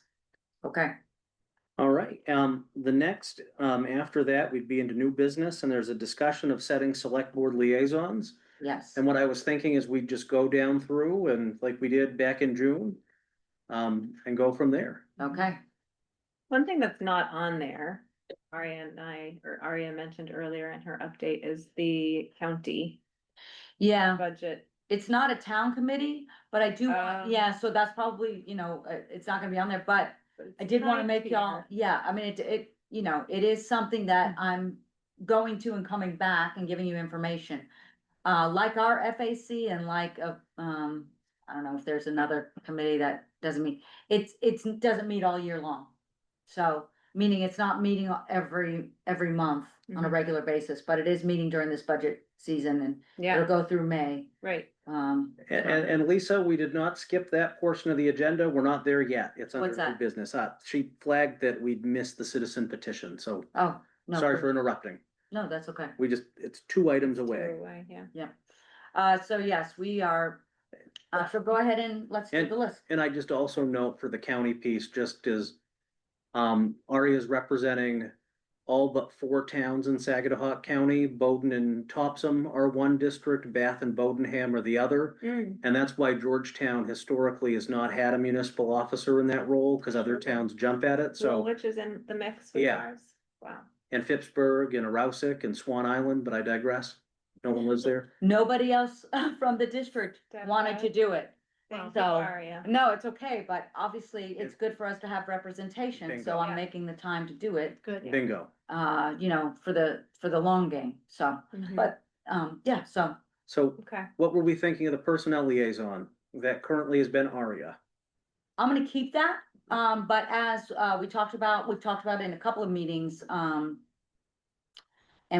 I mentioned again today at the FAC, Katie, that, we will be undertaking so the 3 of us are really going to, like Yeah. like with the FAC, like with the school board and the fire department, the three of us will really work together on personnel, but I'll be with the HR background, I'll be the lead on personnel. And were we gonna keep you in legal?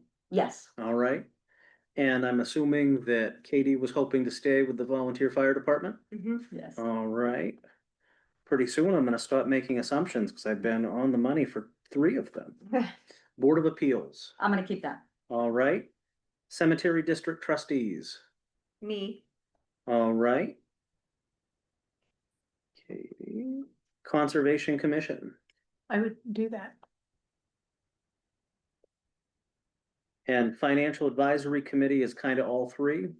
I'll remain the point person, but again, Perfect. we're all enjoying those meetings and we're trying to go as much as we can. Harbor Committee, I'm keeping that. all right. Planning Board, I'd like to keep that. all right. Recreation Committee, I'll keep rec. School Committee, This is a tricky one. I would love to keep it. My work schedule is a little, has too many conflicts when I'm during the sessions of Sigwinland Institute. The meetings are on Wednesdays at 5, Yeah. and then planning board is Wednesdays at 7. I think I could let go of school just so that I can attend the meetings that I'm supposed to be at. Aria's always there. That's what Bronwyn and John used to say to me. Yeah. I mean, I will take school back, no problem. I mean, it's attached to all 3 of us. I would be comfortable also attending it. Okay. I great. think it's very important. I Yeah. think you're wonderful at it, so. Yeah, But agree. if we can start filling in, yeah. Yeah, that would be good too. okay. I mean, I'm fine being the point person and having you guys fill in, or if you wanted to take it wholly and we also attend if that's possible. Yeah, why don't you be the point person and we just cover you when you can't do it? Okay, that Is makes it- the most sense. It's Well, I don't know. totally okay with me Is because that totally okay with you? I'm in session 22 weeks of the year, so it's Right. about half and half, but it's also during the summer they don't meet, and that's when I'm not working in the evenings, so. Don't they meet I feel like they meet a couple They of do, months, they do. A So, couple times in the you summer. know. But why Okay, don't we do that? I mean, it's, And just, Is that okay? just be honest and let us know. I mean, if it means going frequently, that's fine. okay. All right, Yeah. well, I'll it's let you good for know. us all to be aware of what's happening, like with the fire department and, you know, with the school, That's a big with the piece planning of board. what's going on in town. Yeah, Yeah, it's, I think consistency is important just because you understand the through line, right. you know, That's right. week to week, month to month. And I'll try to get there as much as possible. So Yeah. who is the official? Me. That's what, okay. Yeah. We're perfect. just talking it through. Well, you know, I mean, she's right, and it's what Bronwyn and John and I talked about, you know, in the past, they weren't going to the meetings and I was already going. Mm-hmm. And I went before I had a kid at the school. I mean, it's Mhm. just, you know, any community that's got, you know, municipalities, fire departments, schools, you know, you wanna know what those big Mm-hmm, budget centers are doing. definitely. And so, I think that's important for all of us to have some knowledge of. So thank you. Yeah, thank you. Okay. Thank you, Kathy. And what were we thinking on shellfish? I think I Yeah, could do she's gonna that. take shellfish. All right. Solid waste, I can do that. all right. Town-owned property management board, And I can do that. thank you very much. And the working waterfront work group stays you? I'll keep that, yeah. I'll keep So that. just to run down through to make sure I've got everything right, personnel remains Aria, legal remains Aria, Katie is at the fire department. Board of Appeals is Aria, Katie is Cemetery District Trustees, Kathy is Conservation Commission. Aria represents all 3 at the Financial Advisory Committee. Harbor Committee is Aria, Planning Board is Katie, Rec is Aria, School Committee is Point Person Katie with all 3. And Kathy is going to take the next 3, Shellfish, Solid Waste, and TOPMB. And Aria is the Working Waterfront Work Group. That's right. And, you know, we, as we discussed, it is our goal to work collaboratively and cover each other when we need to, so. Is there a motion to move the slate? I move to move the slate. This, The slate, the slate of, Appoint. a liaison appointment? Yeah. Sure. And I will second that. And that is seconded by Kate. all those in favor? And that is unanimous. Okay, thank Perfect. you. Thank you all. Thanks for helping us run down that process, Tyler. And the next item up is the setting of the mileage rate and the COLA rate, and Mary did send along a memo that everyone's got a physical copy of here as well. Yeah. And so- again, these were just her recommendations as finance director. Right. Ultimately, the decision rests with this board. Okay, so I'll just hit the highlights here. We'll start with the mileage. We currently pay 67.5. My recollection is that the federal rate, oh, and Mary's indicated that too, is 72.5. And it is Mary's recommendation that we reimburse at a rate of 70 cents per mile. That's also what I had in mind. I think that is a good middle ground where the feds are, and you know, from where our last rate was at 67.5. So, but does anybody have a different opinion? They want to go at a different, you know, do you want to look at the Fed rate? Do you want to look at 70 cents, or do you want to go a different rate? Anywhere between 67 and 72. I think 70 cents, a round number. Who is being reimbursed for mileage in town? So typically, like the town clerk, if she is headed to take money to the bank, Right, the deputy clerk is doing that now at times. If there's a training yeah, headed off to Bangor or Sunday River or wherever it is, mileage is included, you know, in part of those reimbursements. The ACO officer, when we get Yeah. the shellfish warden. okay, So okay. the mileage rate is definitely one that the town taps into. I think speaking for at least my perspective, we could live with the 70 cents.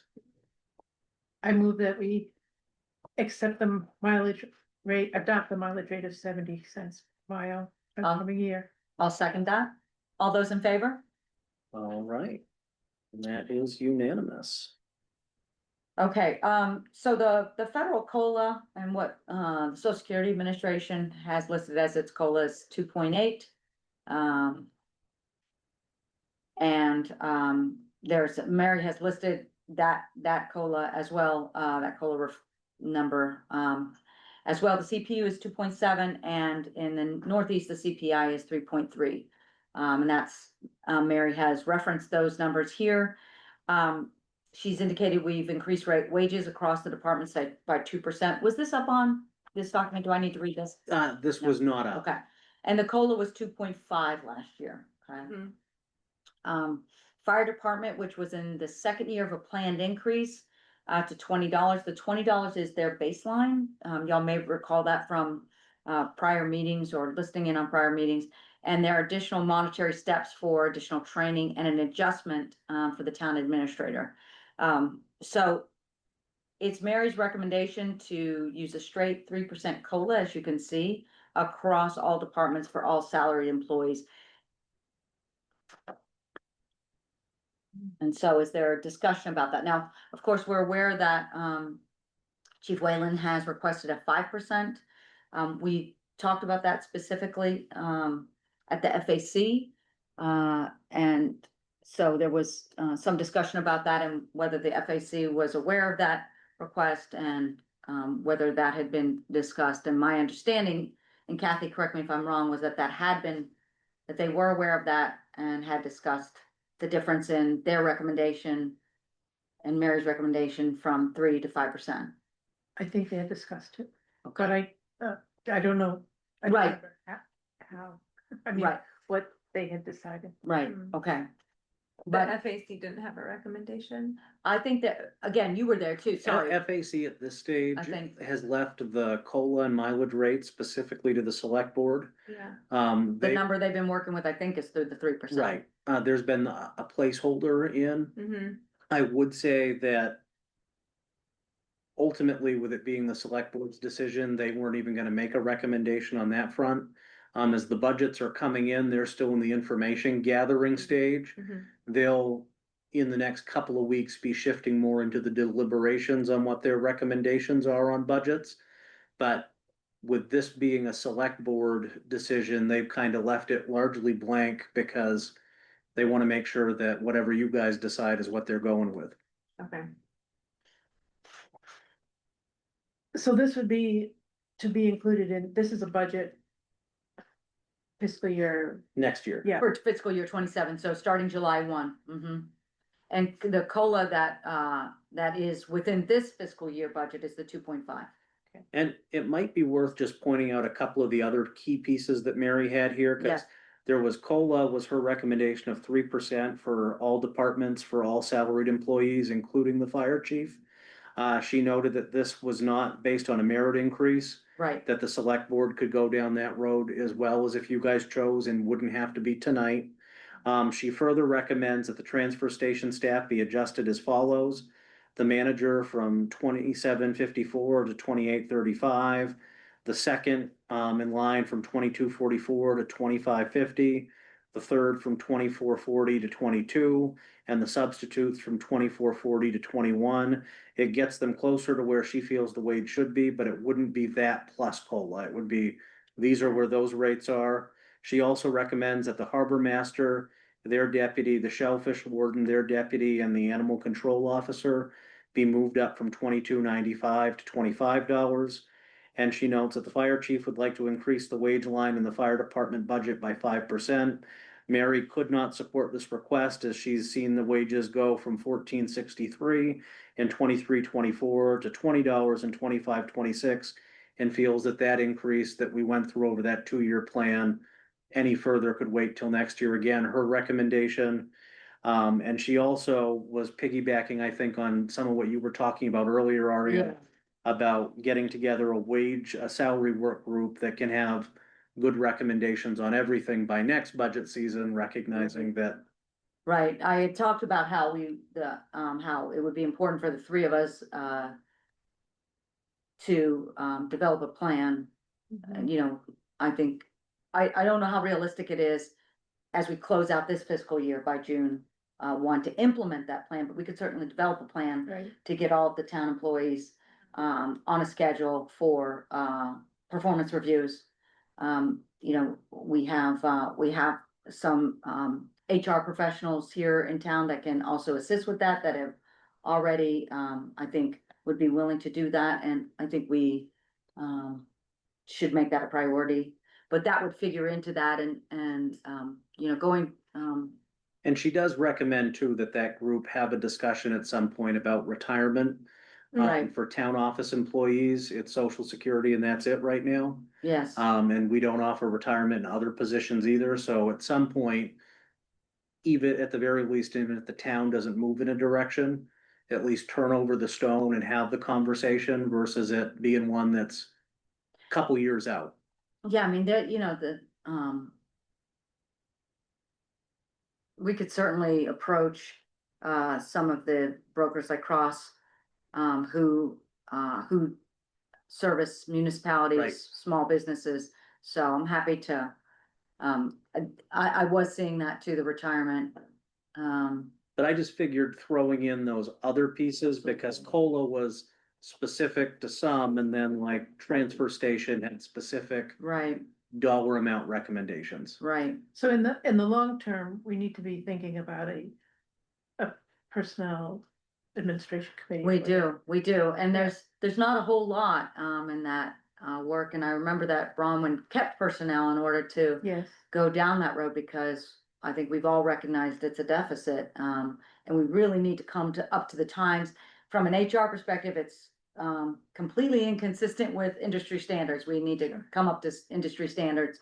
But we're a small town, made up of, volunteers, and so, so tonight, are the recommendations that we have voted on mileage and COLA and further on salaries, where do they go? Is that going to be from the town office to the financial advisory committee, or we are bypassing the financial? well, you've heard what they said about some of those things, and then in terms of the COLA and the mileage rate, that's something that we have to decide and vote on, and so, but we do have a finance director, and that's Mary. I mean, you So know this that. is her. This is her recommendations after looking at Yeah. everything, and so some of this we haven't talked about before, like the retirement, which I'm Yeah. glad she's raising. And some of the more specific positions like the transfer station crew and, the harbor master and the shellfish warden, and the fire chief. So, well, fire chief was discussed, or the fire department was discussed today. And I also know that, well, setting the COLA and the mileage rate is the desire tonight. If there are any portions that we wanted to table and revisit, Yeah, whether it be the fire department portion or the transfer station numbers, we could do that as well. okay, So, that's good to remind us of. So then if we were to act on all of these tonight, that would just plug right into the proposed budget and it would be discussed at the budget hearing. That would. That's right, that's an right. Intermediate step. And Tyler had a good point about, some of those, no, I think we were talking about the per diem, what you talked about today at the FAC. Tyler, you had I thought an excellent point, which is that, if there's a concern about going from 2 days to 3 days at the fire department, there was some discussion at the FAC about that today, that could be separated out, and that question alone could occur at town meeting. So, I think it makes sense at least to get the mileage, and if we can come to a consensus or at least a majority vote on the COLA, we should do that tonight. If you think you'd like to table it to our next meeting to talk about these other salaries, we can do that, or we can move forward. I'm comfortable either way. the one bit of good news is that if there was anything that did need to be tabled, I'm just pulling up the calendar now. We have another select board meeting before the next FAC meeting, Right, March 10. right? So, and they're meeting the 11th, so in theory, we could get some more time if we needed on any pieces. Not saying to table, I like decisions, but I also recognize there's a lot of data. Well, we've already moved on the mileage. Right, we've already- That's done. Yep, we've already decided the mileage. Do y'all wanna think some more on the COLA? Let me ask you this. Are you thinking we should do the same COLA across all employees? Or do you wanna set aside a different COLA in the fire department budget for 5%? My feeling is to be consistent across everywhere. My concern is that this affects some departments that have already presented or are in the process of presenting information to FAC for what they want their budget, and the information they present is gonna be based on what we decide tonight. That's right. I think what I've been hearing at the meetings I've attended, and then what we have heard at the FAC meetings, I think they're all using a 3% placeholder. Okay.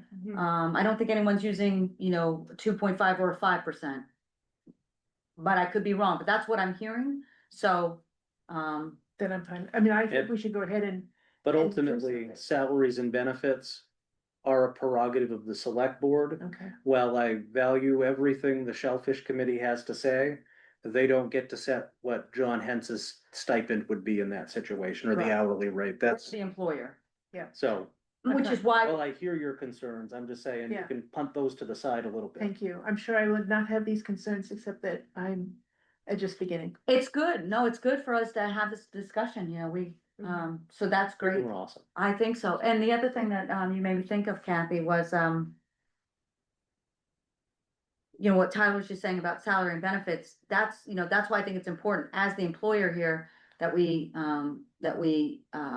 make a plan, and I know we will, to, get all the employees on a schedule so that we can, discuss their, Perform. their job satisfaction. I like to think of them also as stay interviews, not just performance evaluations. So, we can put that plan together, and if during that time, we determine that merit increases are warranted, then that will just, that will be within the same fiscal year budget, or we can make a plan that, they're implemented in like the second half of the fiscal year or for the following fiscal year. We have a fair amount of leeway as employers to do that. Thank you. And I would note Lisa Sabatine has some comments. The discussion at the FAC today was that because the fire department salaries have increased significantly over the last 2 years, at this point, we're in a reasonable place and therefore they should get the same COLA rate as everyone else, which was not a 5%. right, yeah, and I think Mary's memo says that as well, Yes. so. Um. Any discussion? I would be willing to make a motion that we use a straight 3% COLA adjustment across all departments for all salaried employees, including the fire chief. And just for clarification, would you exempt out the transfer station staff and the, do we know why? Do we know Second and why she third. chose those to It pull out these employees? Is it just because of where their baseline was? I think it's based on where the baseline was and that, like, animal control officers, a very different ball of wax. Right, And I think that's why she specifically said, like, we use a straight 3% COLA for salaried employees. right, That wouldn't be the folks that are then hourly. Right. So there still could be a different discussion hourly. right, And I think that's part of the reason, like the transfer station and the harbor Right. master spot was just more tailored and targeted to where she felt things should go. Yeah. Hourly yeah, folks, I agree. yeah. Okay. Just wanted to make that, So your motion, And I see Terry Taylor has, okay, Come to Oh. life. yeah, all right. If I'm allowed at this Oh. point. Sure, go ahead, Terry. I just wanted to point out, with the fire department, there has been some very large increases over the last 2 years. The prior 2 years. We needed to make the fire department more competitive with local fire departments. Our base salary plus the various add-ons went from $14 to $20 to $21 an hour. The fiscal director and I agreed to handle this increase over 2 years. It equated to almost a third increase in salaries over this period. We thoroughly agreed with this, but at this point, I have to say, as the FAC advisor to this budget, I highly recommend we go with the COLA increase as opposed to the 5% recommended by the fire chief. Just wanted to state my opinion. All right, thank you, Terry. All right, any more discussion? well, so the Mhm. motion is covering salaried and Right. net wage. Correct, And- not hourly. and Hourly, sorry, yeah. Yeah, you're good. Okay. Hourly is the transfer station, the harbor master, the deputy harbor master, shellfish, deputy shellfish, animal control. Those are hourly folks. And I mean, is that it for the hourlies? I have to think this through. Is that it for the hourly folks? and the you said fire department, right? Cause they They're- technically are When hourly they're when they're on call. run. When they're on Right. call, right, okay. Right. And I mean, Town office. one way that I would approach it is maybe we could go through again, tackle Kathy's motion, which is Yeah. basically Mary's bolded point here. Yeah, Yeah, Then we could jump down to the transfer station, yeah, then we could jump to the others, cause I think again, the rate of the hourly is different in each category. mhm. And if the fire department was a sticking point, we could table and revisit, or we could make a decision to. Okay.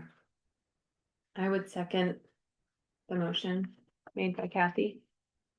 Unless there's more discussion. that's I'm no, sorry. that's what, I was trying to leave enough time for us to discuss as a board, just to make sure that since we're looking at the memo now tonight and, we're Mhm. just adjusting it. So, I don't need to have necessarily any more discussion, but I didn't want to foreclose either one of y'all. No, I think that's good. The 3%. Okay. All right. Well, there's been a motion and a second. All those in favor? All right. Thank you. Did we want to go down to the transfer station side of things? And for easiness of a motion, if we wanted to go with these numbers, there could be a motion to accept the finance director's recommendation for those positions. Mhm. Or if we wanted to revisit hourly later on, we could.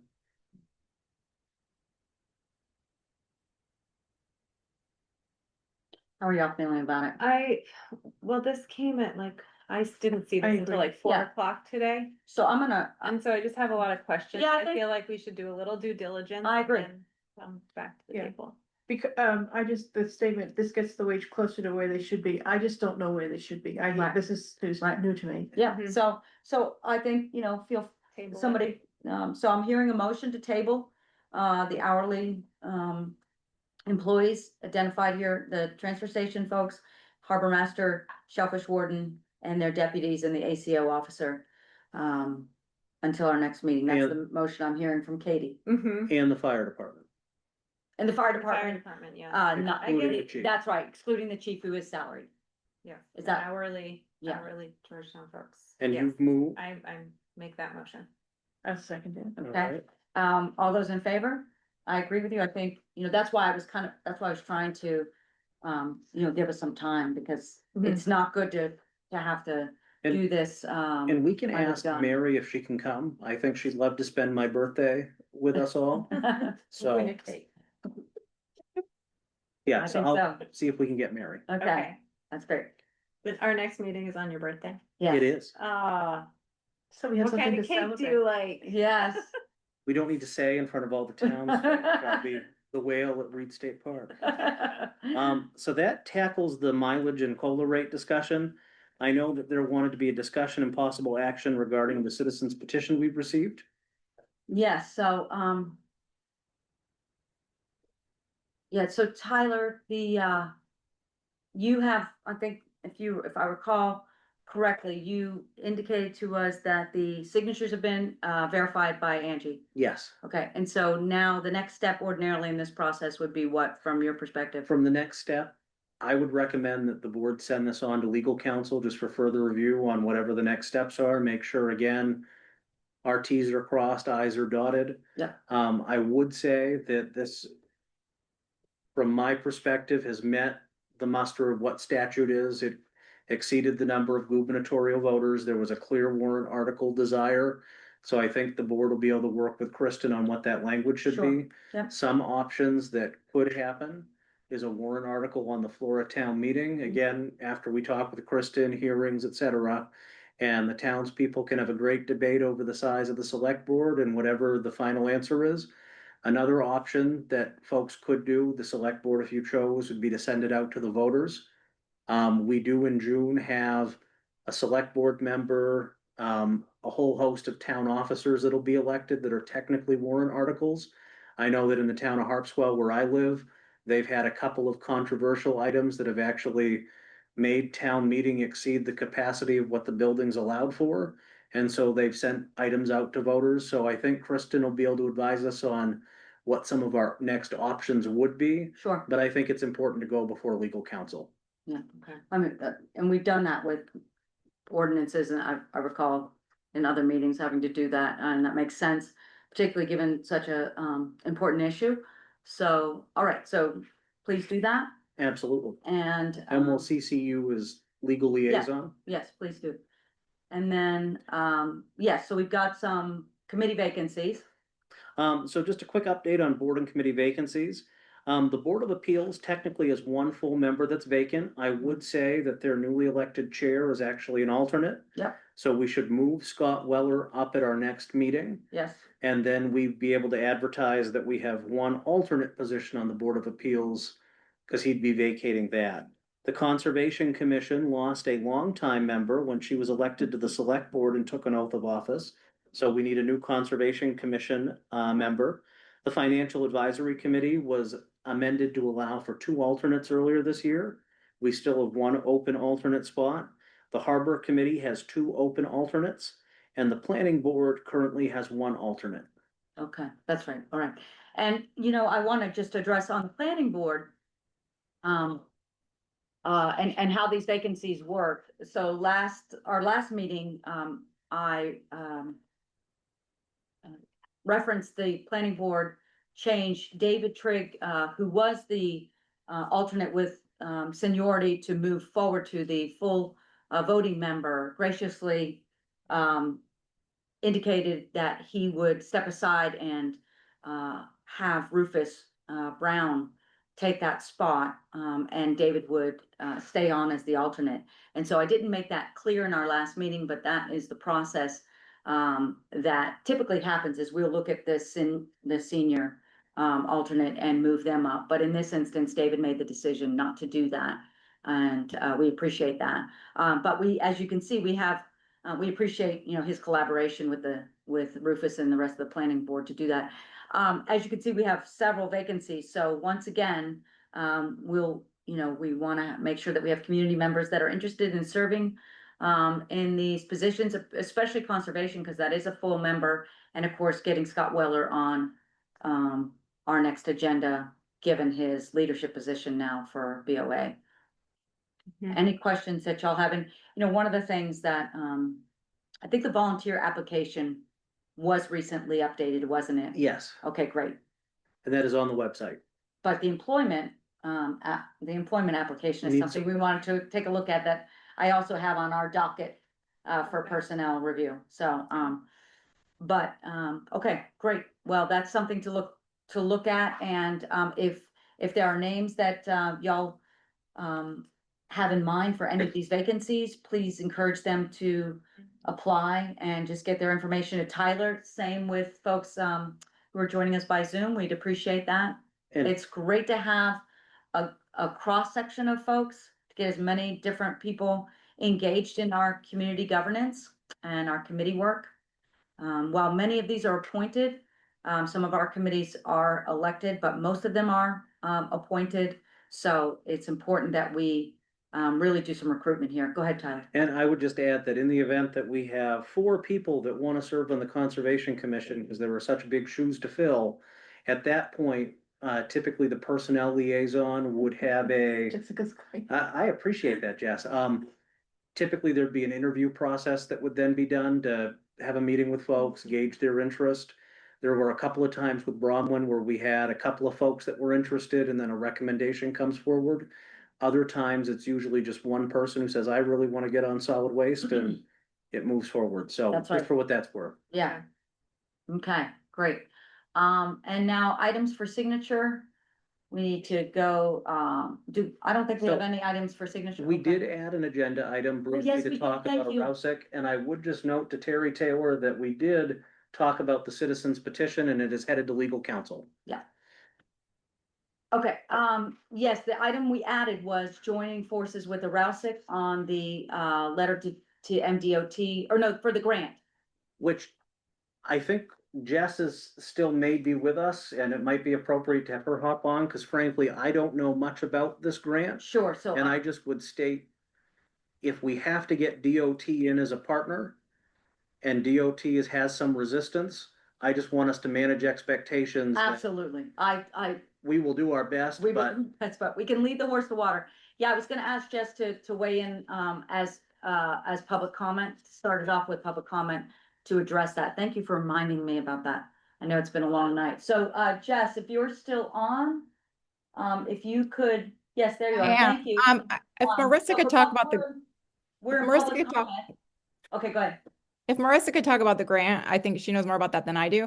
I think there's Okay, two things perfect. on the table. I think you'd like your support and supporting the letter that Aroustic is drafting about the design changes and being partners with the DOT in these plans. So if you guys could say that you would agree to that, that would be amazing.